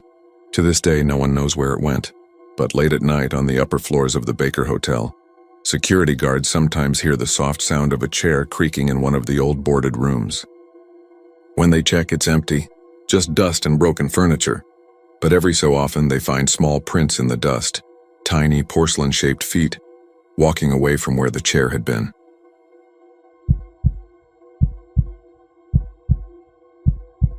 Under the dry light of a Bourne afternoon, the ranch on Sisterdale Road looked like any other forgotten place. The fields around it had turned to a sea of stiff brown grass, the fences leaned like old men, and the mailbox had been smashed flat long ago. I was there because the county had hired me to catalog abandoned structures ahead of an auction, most of them half-rotted shells filled with raccoon nests and old furniture. I didn't expect much when I walked through that door, but the first thing I noticed was the silence. Not the peaceful kind either. The air was dead and heavy. as if the place had been holding its breath for decades. Inside, the living room was stripped bare. The wallpaper had curled like burned paper, and the ceiling fan hung by one loose screw, motionless. Dust coated everything, even the sunlight that tried to push through the slats of the blinds. It was when I reached the kitchen that I saw it. An old notebook sitting in the center of the table, clean as though someone had just set it down. A plain black cover, the edges frayed but not brittle. On the front, written in block letters, was a year 1979.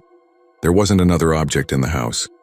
No dishes, no chairs, no trash, no sign of rodents or insects. Just that notebook. It gave me a strange feeling, as if the rest of the house had been emptied to make space for it. I put on gloves out of habit and opened it. The pages were yellowed but intact. Every single one, front and back, contained the same sentence in the same hand. I can still hear the knocking. The handwriting varied only slightly, as if written at different speeds or under different moods, but never changing the words. The ink faded as I flipped through, and I noticed places where it pressed hard enough to dent the page beneath. There were hundreds of entries. I flipped to the back to the last one. Same line, but written with a shaking hand that trailed off after the final G. I told myself it was just some local's private nonsense, a man losing his mind out in the sticks. But as I stood there in that kitchen, I realized I could hear something faint, a soft tapping beneath the floorboards. I froze, telling myself it was pipes or old wood contracting, but it was too deliberate. 3 knocks, a pause, then 2. I waited, my skin crawling, but it stopped. I closed the notebook and stepped outside into the sun, my heartbeat loud in my ears. There was nothing around but open pasture and mesquite trees whispering in the wind. That night, back in my motel, I couldn't stop thinking about the house. I'd seen hundreds like it, but something about that notebook stuck with me. I decided to check the county archives, thinking maybe it had belonged to the last owner. The property record said the house had belonged to a man named Walter Graves, purchased in 1978 and never resold. The record stopped there. I dug through old newspaper clippings and found a single article from April. Sorry, a local rancher missing, where mentioned his neighbors hearing strange hammering sounds from his property late at night. Deputies found no sign of struggle, no footprints, no blood. The house was empty. They never found him. I went back the next day. I told myself it was for my report, but I wanted another look at that notebook. The air inside felt different this time, colder, though it was a warm day outside. The notebook was still on the table. I turned a few pages and noticed something I hadn't before. A faint smudge on the edge of the last few pages, reddish-brown. My first thought was rust, but it wasn't. I set it down and listened. The silence was complete, oppressive. I almost walked out, but then I heard it again. 3 knocks, slow and hollow, coming from the wall behind the refrigerator. I stepped closer, shining my flashlight on the wood paneling. The sound came again, closer, louder this time, like someone rapping their knuckles from inside the wall. I called out, half laughing at my own nerves, asking if anyone was there. Nothing. I hit the wall myself, solid. The knocking didn't repeat. I backed away, heart pounding, and decided that was enough. I took a few photos, locked up, and left. But that night the knocking followed me. I woke in the motel around 2 a.m. to the sound of tapping on the wall above the headboard. 3 knocks, then 2. I sat up, staring. The air conditioner was off. The room was quiet except for that sound, soft but clear. It came from behind the wall where the next room should have been. I pressed my ear against it and heard nothing but a faint hum, like air moving through a vent. I turned on the light and everything stopped. I didn't sleep again. By morning, I'd convinced myself I'd imagined it. I drove back to San Antonio, wrote up my field notes, and tried to forget about the notebook. But when I plugged my phone into the laptop to upload the photos, I noticed something odd. Most of the pictures came out fine, except for the ones I took inside the ranch house. They were all blank, not corrupted, just pure white frames. All except one, the last one I'd taken. It showed the kitchen from a low angle, and behind the table in the corner near the refrigerator, the paneling was slightly bulged outward, as if something underneath was pushing against it. That image kept me awake for days. On the 4th night, I heard knocking again, faint and far away but unmistakable. It seemed to come from beneath the floor of my apartment. I tore apart my vent covers, checked the pipes, even went outside to look under the building, but there was nothing. The next morning, I found my front door slightly ajar, though I remembered locking it. On the inside surface, right near the latch, someone had written in pencil, "I can still hear the knocking." I stopped sleeping after that. Every night around the same hour, the sound would start. Sometimes from the walls, sometimes from the closet door, sometimes faintly from the bathroom tiles. Always 3 knocks, a pause, then 2. I even recorded it once, but when I played it back, the audio was silent except for a soft hum, the same one I'd heard through the motel wall. It wasn't until a week later that I realized what the hum reminded me of. The fluorescent light above the kitchen table in the ranch house made the same sound when it flickered. I went back to Bourne one last time. I told myself it was to find closure, but really I just wanted to prove it wasn't real. The house was the same, but the notebook was gone. The table was bare. I searched every room, every drawer, even the attic. Nothing. As I turned to leave, I heard a single knock behind me. I spun around and saw the refrigerator door hanging slightly open. My flashlight caught something inside, a notebook. The same one, black cover facing me. I reached in and picked it up. The first page was blank. So was the next and the next. But near the end, there was one line written in a shaky hand. It said, "Now you can hear it too." The knocks started again, louder from all around. The walls, the ceiling, the floor. It was like being inside a drum. I dropped the notebook and ran out into the yard, not daring to look back. The sound followed me until I crossed the fence line, then stopped all at once, leaving only the wind. That was 2 months ago. I haven't gone back, but it doesn't matter. I still hear it. Every night without fail. 3 knocks, a pause, then 2. Sometimes it's faint, like it's coming from far away, but sometimes it's right next to me behind the wall where my bed touches. I don't bother turning on the light anymore. I just lie there and wait for it to stop. It never does.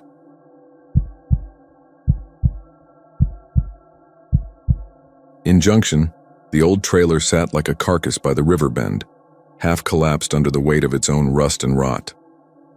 The county had marked it for demolition months ago, but paperwork had a way of getting lost in Kimball County. When the police were called out that morning, it wasn't for anything urgent. A city inspector had gone in to check for squatters and called the sheriff after noticing something that made his stomach turn. It wasn't blood or bones. It was a framed photograph nailed to the ceiling. Deputy Carl Sutton was the first through the door.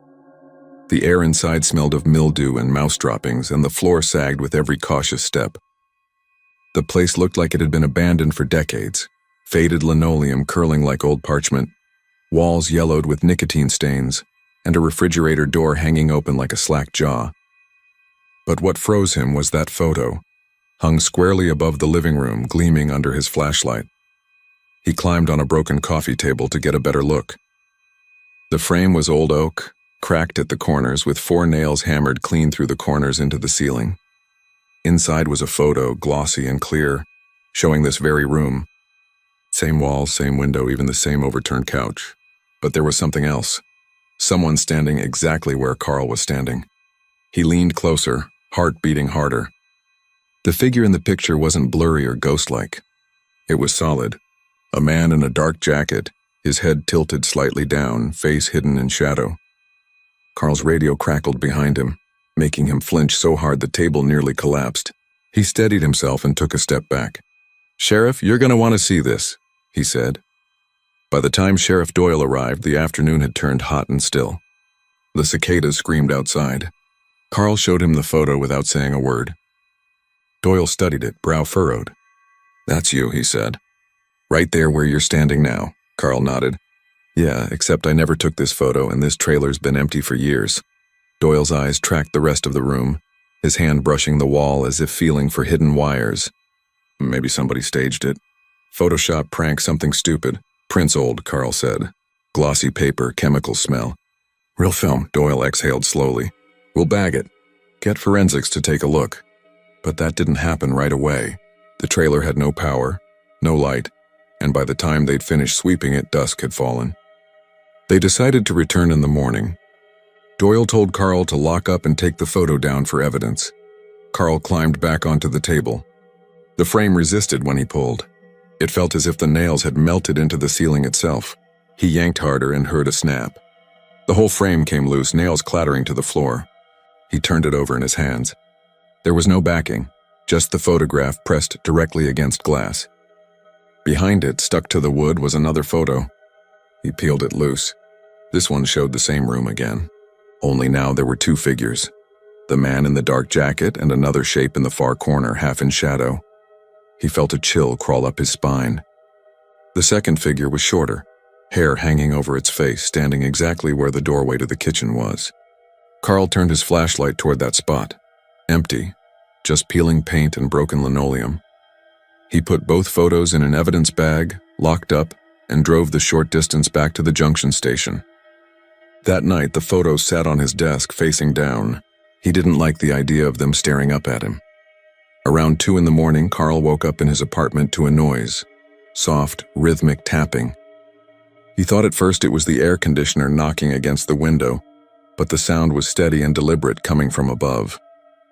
He lay there, eyes open, until he realized it was coming from the ceiling directly above his bed. Tap, tap, tap. He turned on the light. The sound stopped. His throat was dry and a strange unease sat in his gut. He got up, stepped onto his bed, and reached up with a broom handle to tap back. Nothing. But then, as he lowered the broom, something small and flat fluttered down from the ceiling. It was a photograph. He bent down to pick it up. The picture showed his bedroom, taken from above.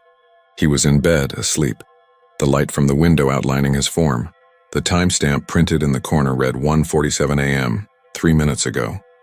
Carl didn't go back to sleep. He drove straight to the station, shaking the whole way. Doyle was there early, nursing coffee and paperwork. When Carl slammed the photograph on his desk, the sheriff's expression changed from irritation to disbelief. "Where'd you get this?" "It fell from my ceiling," Carl said. "Sheriff, I'm not crazy. I heard something above me, and when I looked, this fell down. That picture is from tonight." Doyle turned it in his hands. "We'll check your apartment, but calm down. Maybe it's connected to that trailer. Someone's messing with you, maybe watching us." They went back to the trailer that afternoon. The heat was thick and the cicadas had gone silent. Doyle went inside first.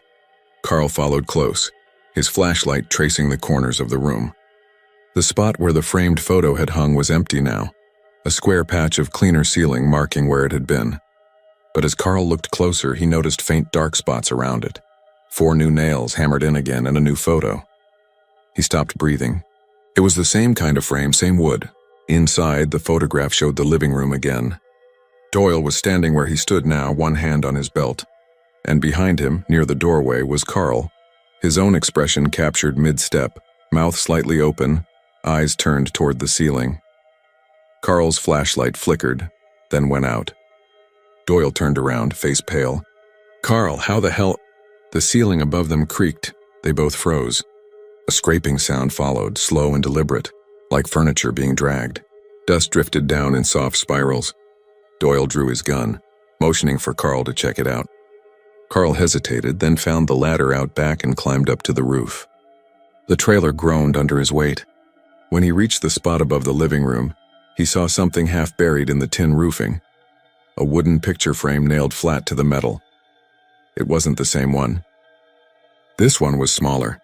Inside was a photo of him looking up, taken from this very spot. The timestamp said 3:16 p.m., 1 minute ago. He felt something shift behind him, like the air itself growing heavier. He turned, but the roof was empty. When he looked back down, the photograph had changed. Now it showed him on the roof, face twisted, mouth open in a silent scream. Doyle shouted his name from below, but by the time he scrambled down the ladder, Carl couldn't speak. His hands were shaking so badly he dropped the flashlight. That night, the sheriff filed the report but left out the details. He wrote that Deputy Sutton had found unauthorized items at the scene and needed medical leave due to stress. But he didn't sleep either. Every time he closed his eyes, he saw the look on Carl's face. 2 nights later, Doyle woke to a faint knocking sound above his bed. He stared up, heart pounding. The sound came again, softer this time, followed by a slow drag of something across wood. He switched on the lamp and saw a small square shadow nailed into the ceiling. He stood on his mattress, grabbed his pocket knife, and pried it loose. It fell face down on the floor. When he picked it up, the blood drained from his face. It was the same trailer's living room. He was standing in it, holding a photograph up to the light, and behind him in the doorway was Carl. The next morning, the Junction Police Department found Doyle's patrol car abandoned by the old trailer. Inside were 4 framed photos laid carefully across the passenger seat. Each one showed the same room taken seconds apart like frames of a film. The last photo was blank except for faint smudges in the center shaped like handprints pressing from the inside. The trailer was finally torn down a week later. When the demolition crew ripped up the roof, they found dozens of old photo frames nailed beneath the metal, each showing the same room, each with different people standing in it. Locals still say that if you drive out to that bend near the river at night, you can see the flash of a camera go off once, just before the wind shifts and everything goes quiet again.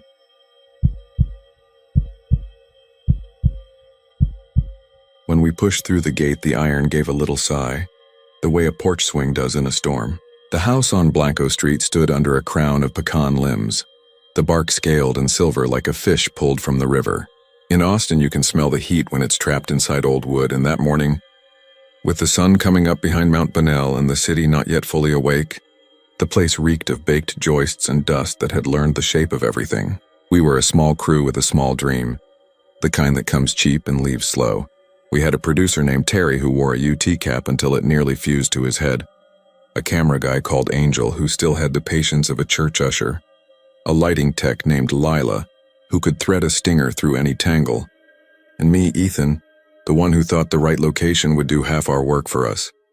I had seen the house from a bus one evening coming back along Guadalupe, the blinds tilted at some private angle, the gable window black as a throat. I wrote the address on a napkin and told myself if we could get inside, even for an hour, we would have everything we needed to sell the mood, to convince buyers in Los Angeles that Austin could be older than its skyline and meaner than its traffic. The front door was locked when we got there, of course. It had a postage stamp notice tacked into the panel announcing a pending historical review. I had done my homework. The place had been built in 1898 by a German carpenter for a music teacher and her husband, and both had died here, not in any scandalous way, just the slow way. Their daughter married a banker who left after the flood of 1935 and never returned. A few tenants came and went. By the 70s, the house had belonged to a lawyer who renovated nothing and paid less.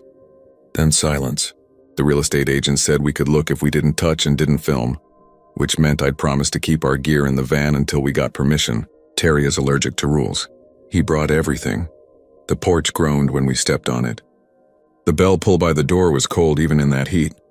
Angel crouched to film the splinters of the threshold while I worked a credit card under the latch, and Lila wedged a flat bar where the door had swollen.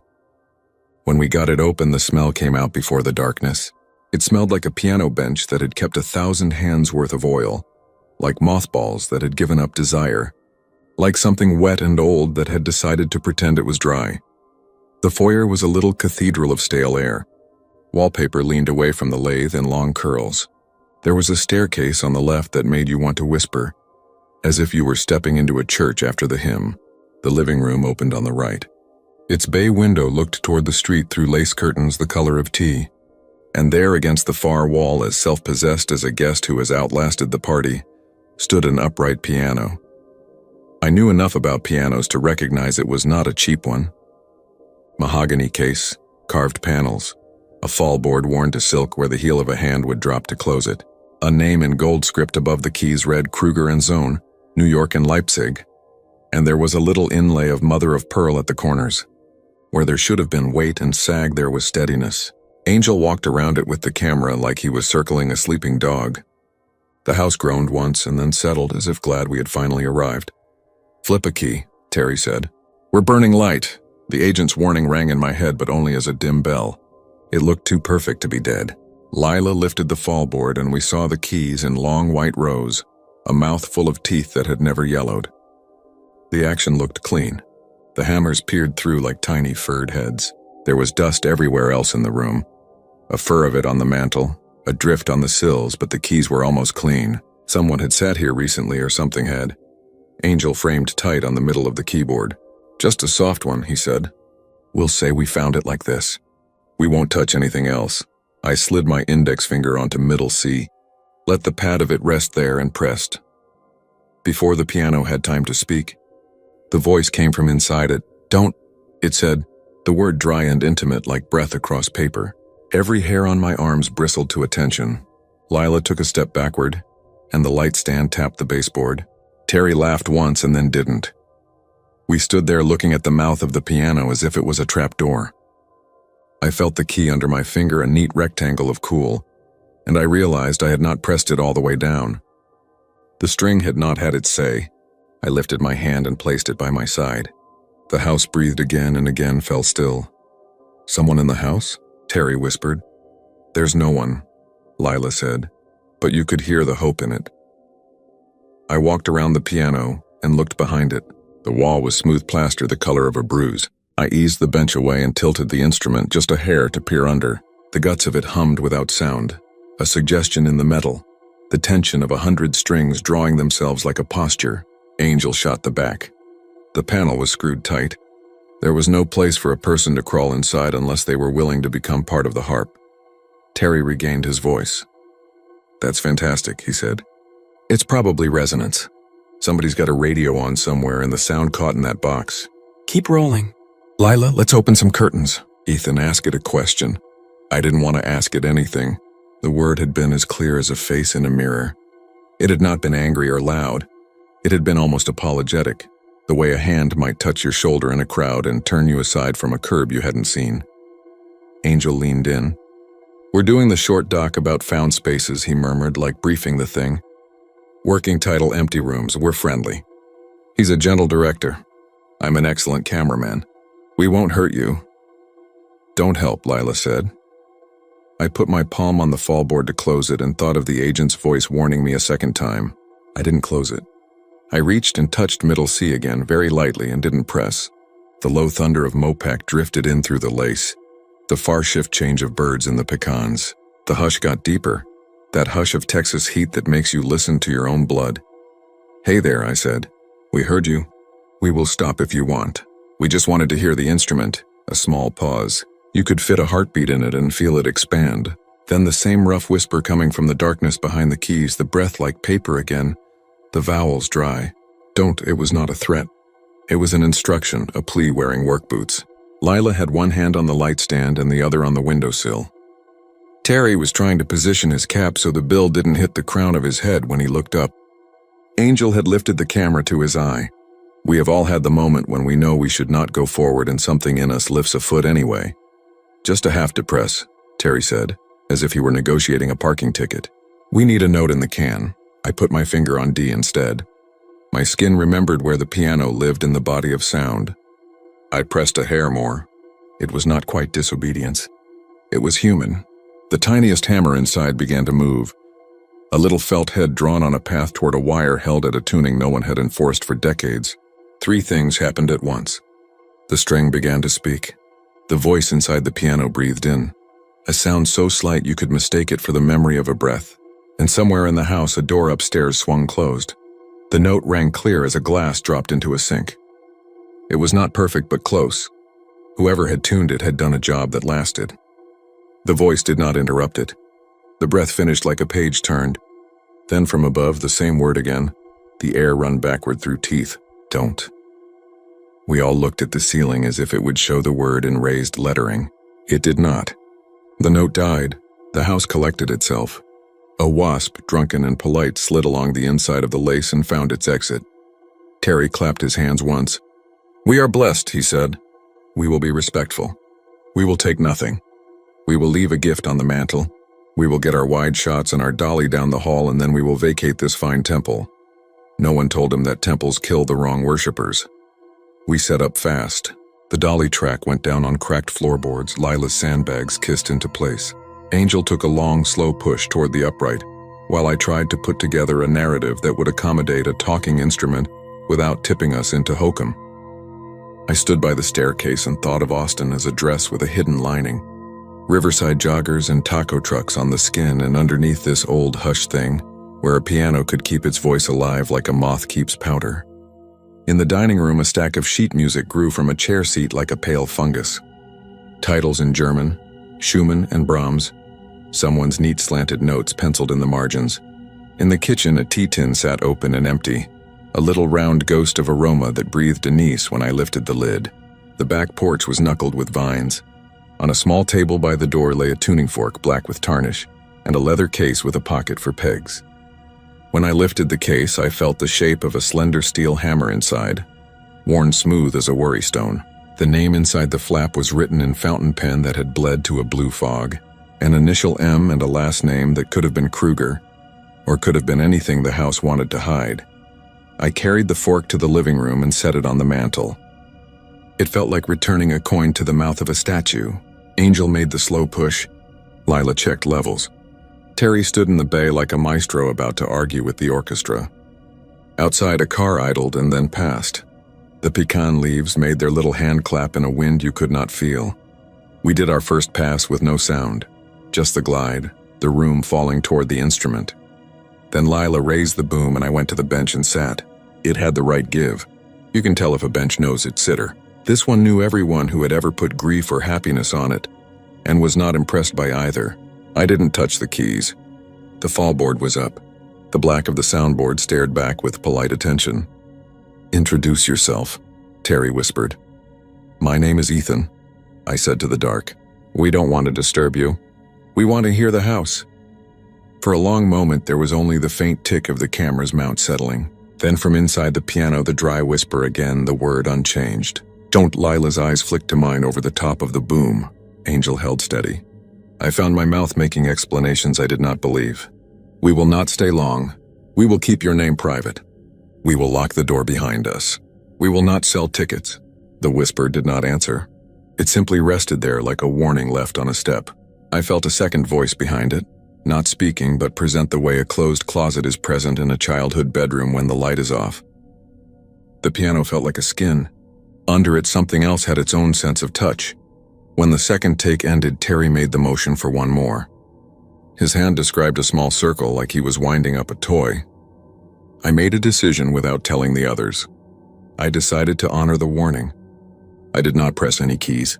We filmed the breath of the room, the almost sound of strings under their metal weather. It was good footage. It was honest. It was not enough for Terry. "Cut," he said.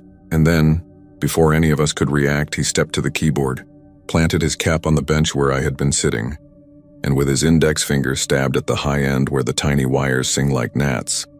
The chord that came out was thin and bright and wrong. It was in tune but wrong, not because of pitch but because of timing. The house inhaled and every doorframe drew itself straight. The whisper in the piano did not have time to say the word. It came instead as the sound a breath makes when there is no room to move. Upstairs, a second door shut, not in wind, but with the articulate precision of a human hand. The light Lila had balanced drifted by half an inch as if the floor had taken a breath of its own and released it. "Okay," Terry said. "Okay, that is on me. Next take, gentler." The air did not forgive him. When I was a kid, we would sit on the bleachers at Barton Springs and listen to the water talk inside the rock. It had the murmur of a voice that had never had to hurry. The room now had the opposite. It was patience stripped. It was the quiet thing inside a stop sign. We kept filming because people keep doing things in houses like this. The whisper did not return. The word had been said twice and it was enough. We got our slow push. We got our cutaways to the lace, to the dust pile on the windowsill that looked like ash if you wanted it to look like ash. We got a handheld piece of the staircase that made my arms itch. And when it became obvious that only stupidity remained in front of us, I told them we had enough. We went outside. On the steps, the heat was a forgiveness I had not expected. The city had completed its workday's tensing.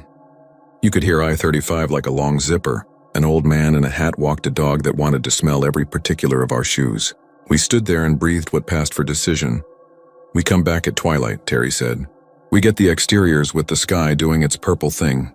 I want a light behind the lace so it looks housed from the inside. If we're very lucky, she'll speak again." "She already told us not to," Lila said. "She told us what she tells everyone," Terry said. "She is part of the thing. You say don't and the boys say do. It's a dance as old as the river." We left the equipment leaned inside the door, well back from the threshold, the way you might leave shoes in a mudroom to show you're willing to keep the place clean. We went for coffee on Lamar and pretended to be normal for a little while. Angel kept his hands flat on the table. Lila watched the door every time it opened as if the house might come in and sit with us. Terry talked about a sequence at the Driscoll we could get after. I stared at the foam cresting away from my cup and thought of the tuning fork tarnished to darkness and the tiny breath behind the whisper. The second presence that had not yet spoken. We returned just at the edge of that hour when Austin goes from burnished to forgiving. The pecans had turned their leaves to coins. The house stood with all its angles intact and its windows like held breaths. I had the ridiculous sensation that it could see the city behind us, see the runners on the trail and the food trucks on South Congress and the kids leaping from the rocks at the Greenbelt, and was both unsaddened and undistracted by any of it, as if those were modern gestures on a stage built for older lines. Inside, the temperature dropped by a few degrees. The lobby of some buildings in summer promises relief. Cold air pushed by a budget. The cold here was inside the wood, a cellar cool. Lila flicked on the light behind the lace, and the room changed into a quiet X-ray of itself. Angel framed the doorway to the living room, so the piano would be a silhouette at the end of our little tunnel of view. Terry began to talk to it again, the way a man makes a speech he believes no one will remember. I did the thing I knew I should not do. I went back to the bench and I touched the keys, not to press, but to feel if they were warm. The top surface held the day's heat, but the sides were cool. The bench was warm. Someone had been sitting here, a weight you could measure by absence. I lifted the lid on the music stand and saw that beneath the little shelf someone had carved initials with a careful needle. MK, or WK.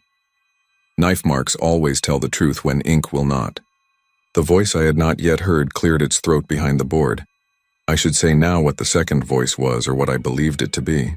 There are houses that hold grief like water holds a shape poured into it. There are instruments that collect dust and oils until the wood remembers the way of the hand that played it. And there are rooms that become the shell a silence uses to take up residence. Somewhere in the long life of the house, the daughter of the music teacher had sat here to practice. She had practiced for hours, and the sound had taught the air a pattern.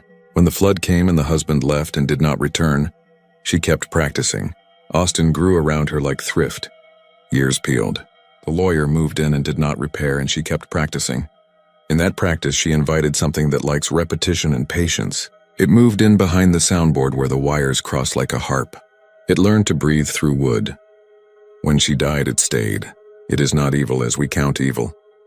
It is a rule. It is the momentum of stillness. It keeps the house in the shape of the last day it preferred. It keeps the instrument tuned to the notes it wants.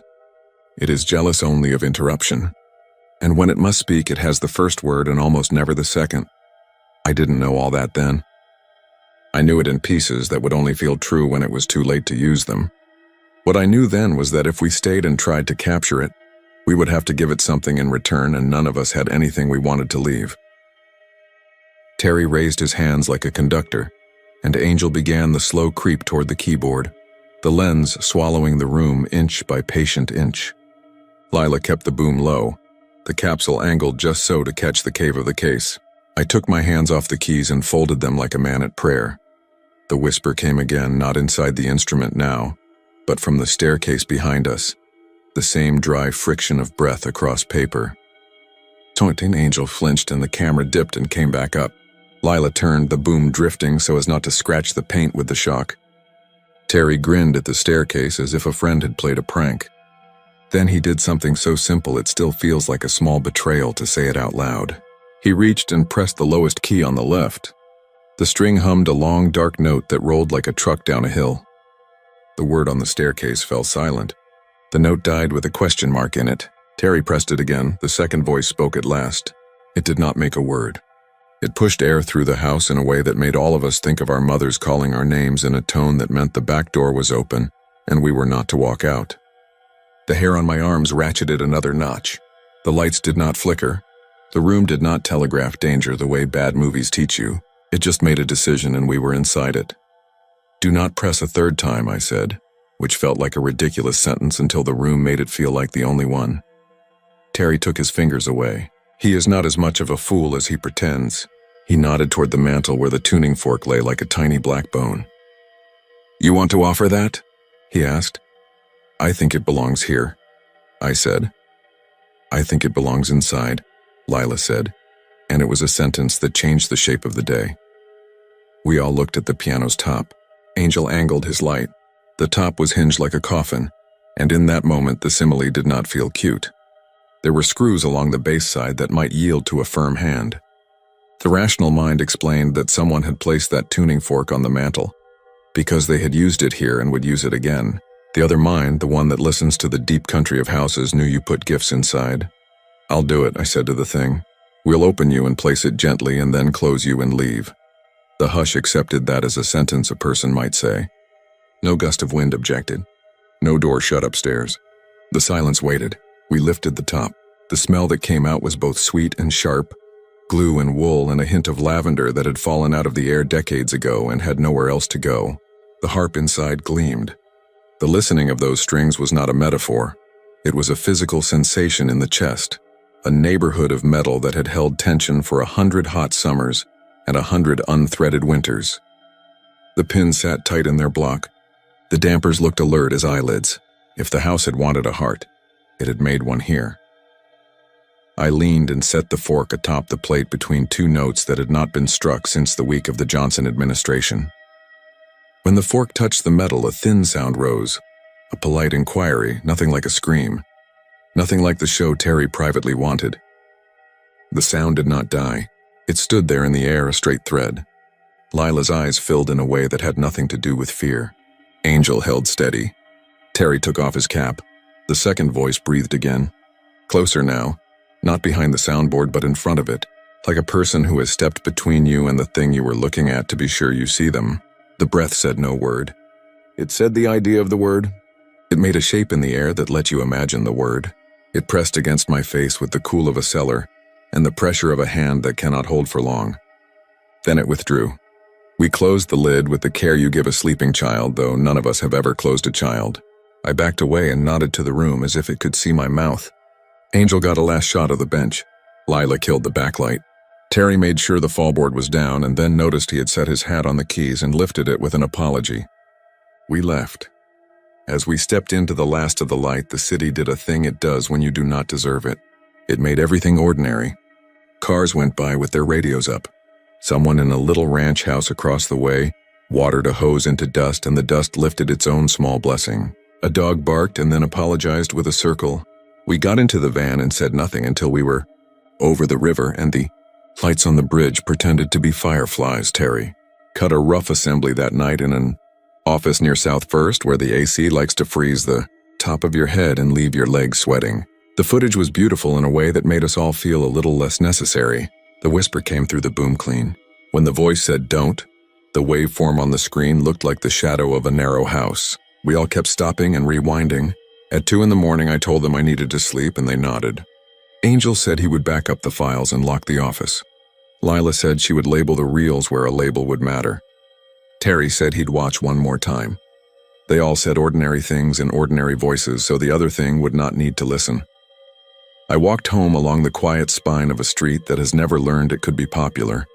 The cicadas were going in the cedars like somebody with a handful of rattles under a blanket. I cut over toward the lake to see the water laying down its coins under the lights. In the apartment, I could not make the air stay cool. I slept and woke and slept and woke in the uneasy way a man sleeps after he has agreed to a pact he doesn't understand. At 7, my phone began to breathe on the nightstand. It was not a ring. It was the small thud of a message delivered like a slap on the wrist. It was Angel. He had returned to the office early to make a copy for a producer in Los Angeles who had only ever been to Austin for South by and believed the whole city was an adolescent forever dancing. The files were gone. Not gone in the stupid way. A hard drive failed, a folder misplaced. Gone as in absent from machinery but present somewhere else. The directory trees stood with their little plus signs, empty nests. The icons with their soft corners looked blank in the light that came under the blinds.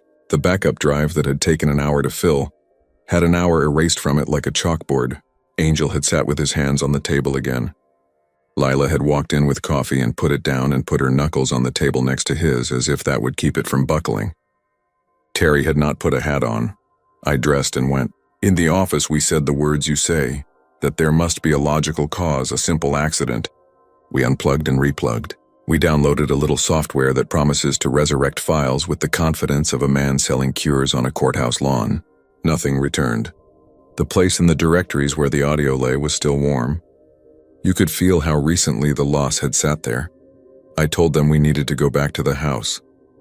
Terry didn't want to go without cameras. Lila said that was exactly how you should go, with nothing but your hands and your apology. Angel brought the empty drive like a talisman, or like the opposite. We drove with the windows down until the sound of the city made a thin net across our faces.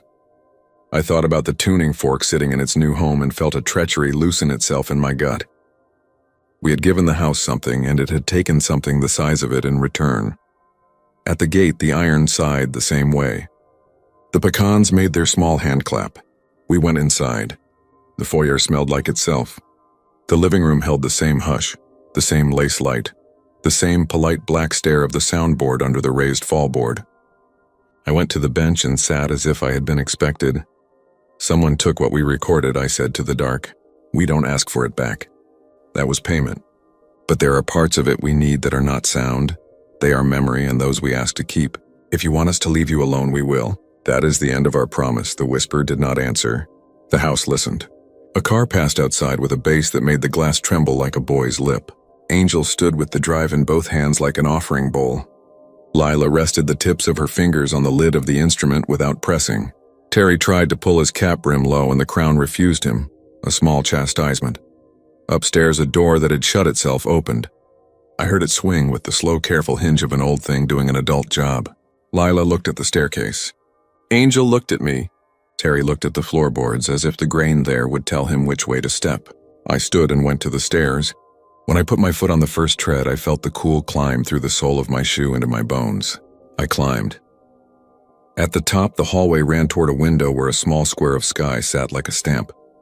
The door that had opened belonged to the front room above the parlor. The air in there had less dust than the other rooms, less smell. In the corner stood a narrow bed with a cast iron frame that looked like it would understand monsoon and famine as different flavors of story. Against the inside wall was a sewing table with a treadle, its belt perished to a loop of dust. On the floor under the window was a scatter of notebooks, 3 of them bound in marbled board, one scribbler gray with grime. I knelt and opened the top one. The first page had a line written by the careful hand of a woman taught to fear mess. "Do not strike the keys when it is listening." I turned the page. Names I did not know. A list of days. The next line written with the same precise fear. "It listens when it has finished asking.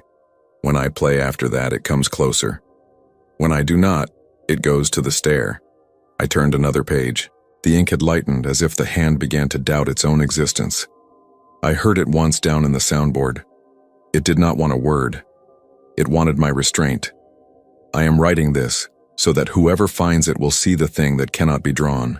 If you stay quiet with your noise, it will take your noise away and keep it as part of its shape, and you will sit in rooms for the rest of your life and feel that shape making a thin wind in you. Do not bring your machines." I closed the book and felt the pressure you feel on a plane when the cabin changes its mind. Angel exhaled downstairs like a man stepping into a cold pool. Lila said my name in a voice that asked permission to leave without asking it out loud. Terry had backed into the hall and stood under the portrait of a woman, young at the mouth, old at the eyes. I took the notebooks and carried them down. I set them on the mantel next to the space where the tuning fork had not been and now was. The fork lay there as if it had grown roots into the plate. The case sat beneath it where I had left it.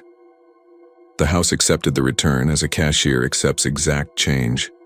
"We're going," I said. "We are going now. We won't come back with cameras.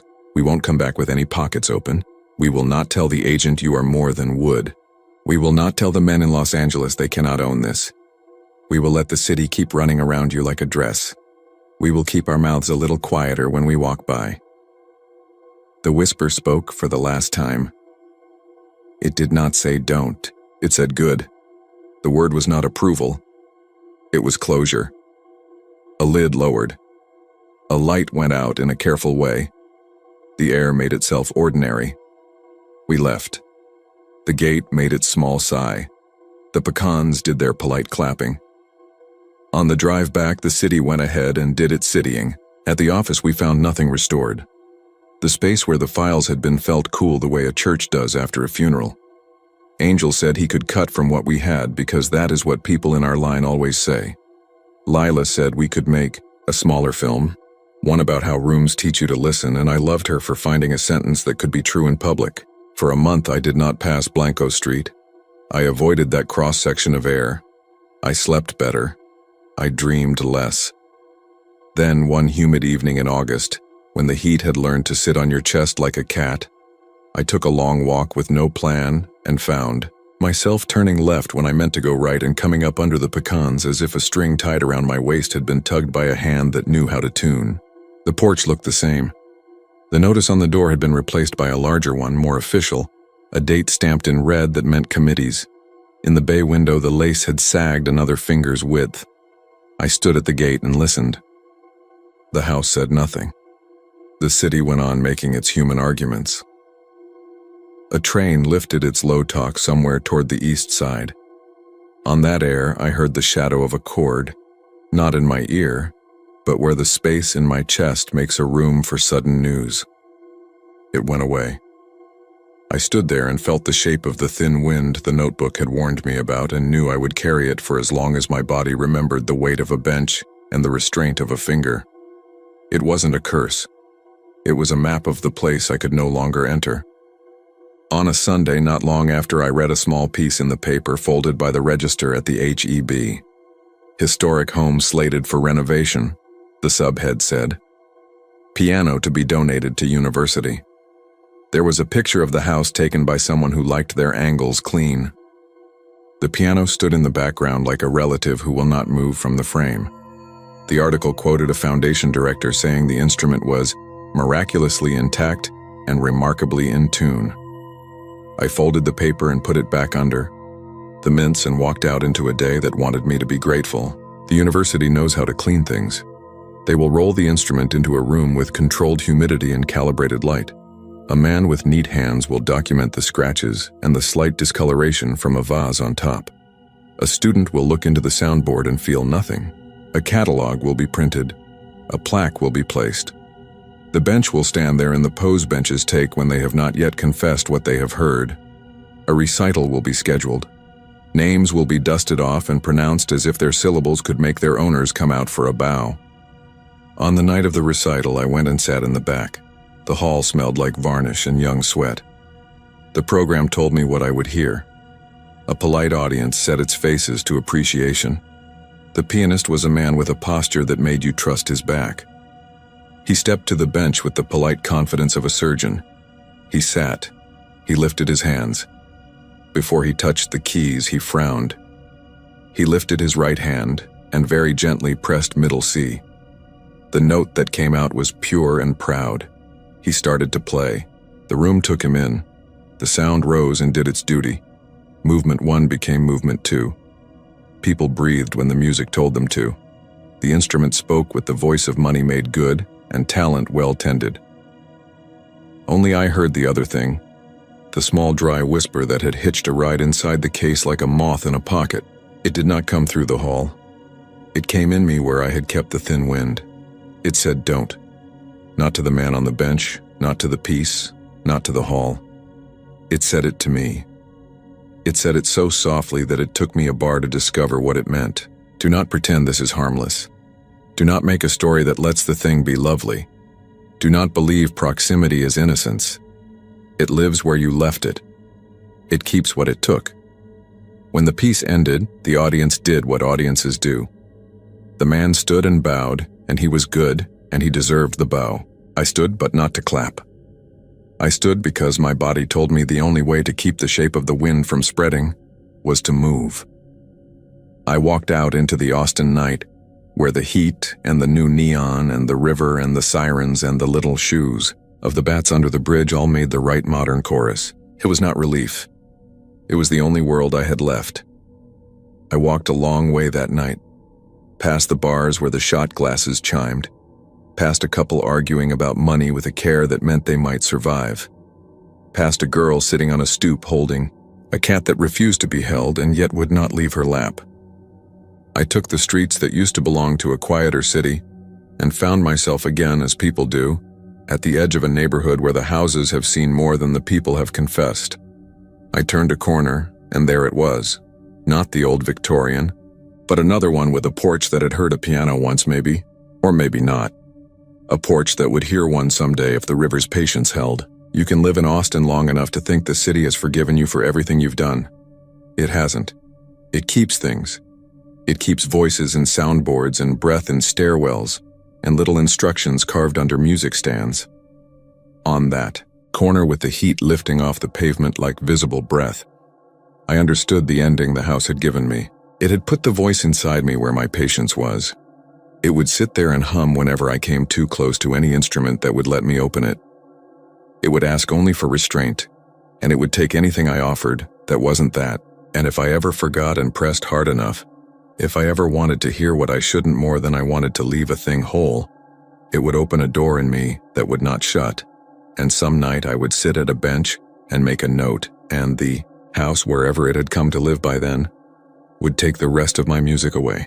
I didn't press any keys. I walked home.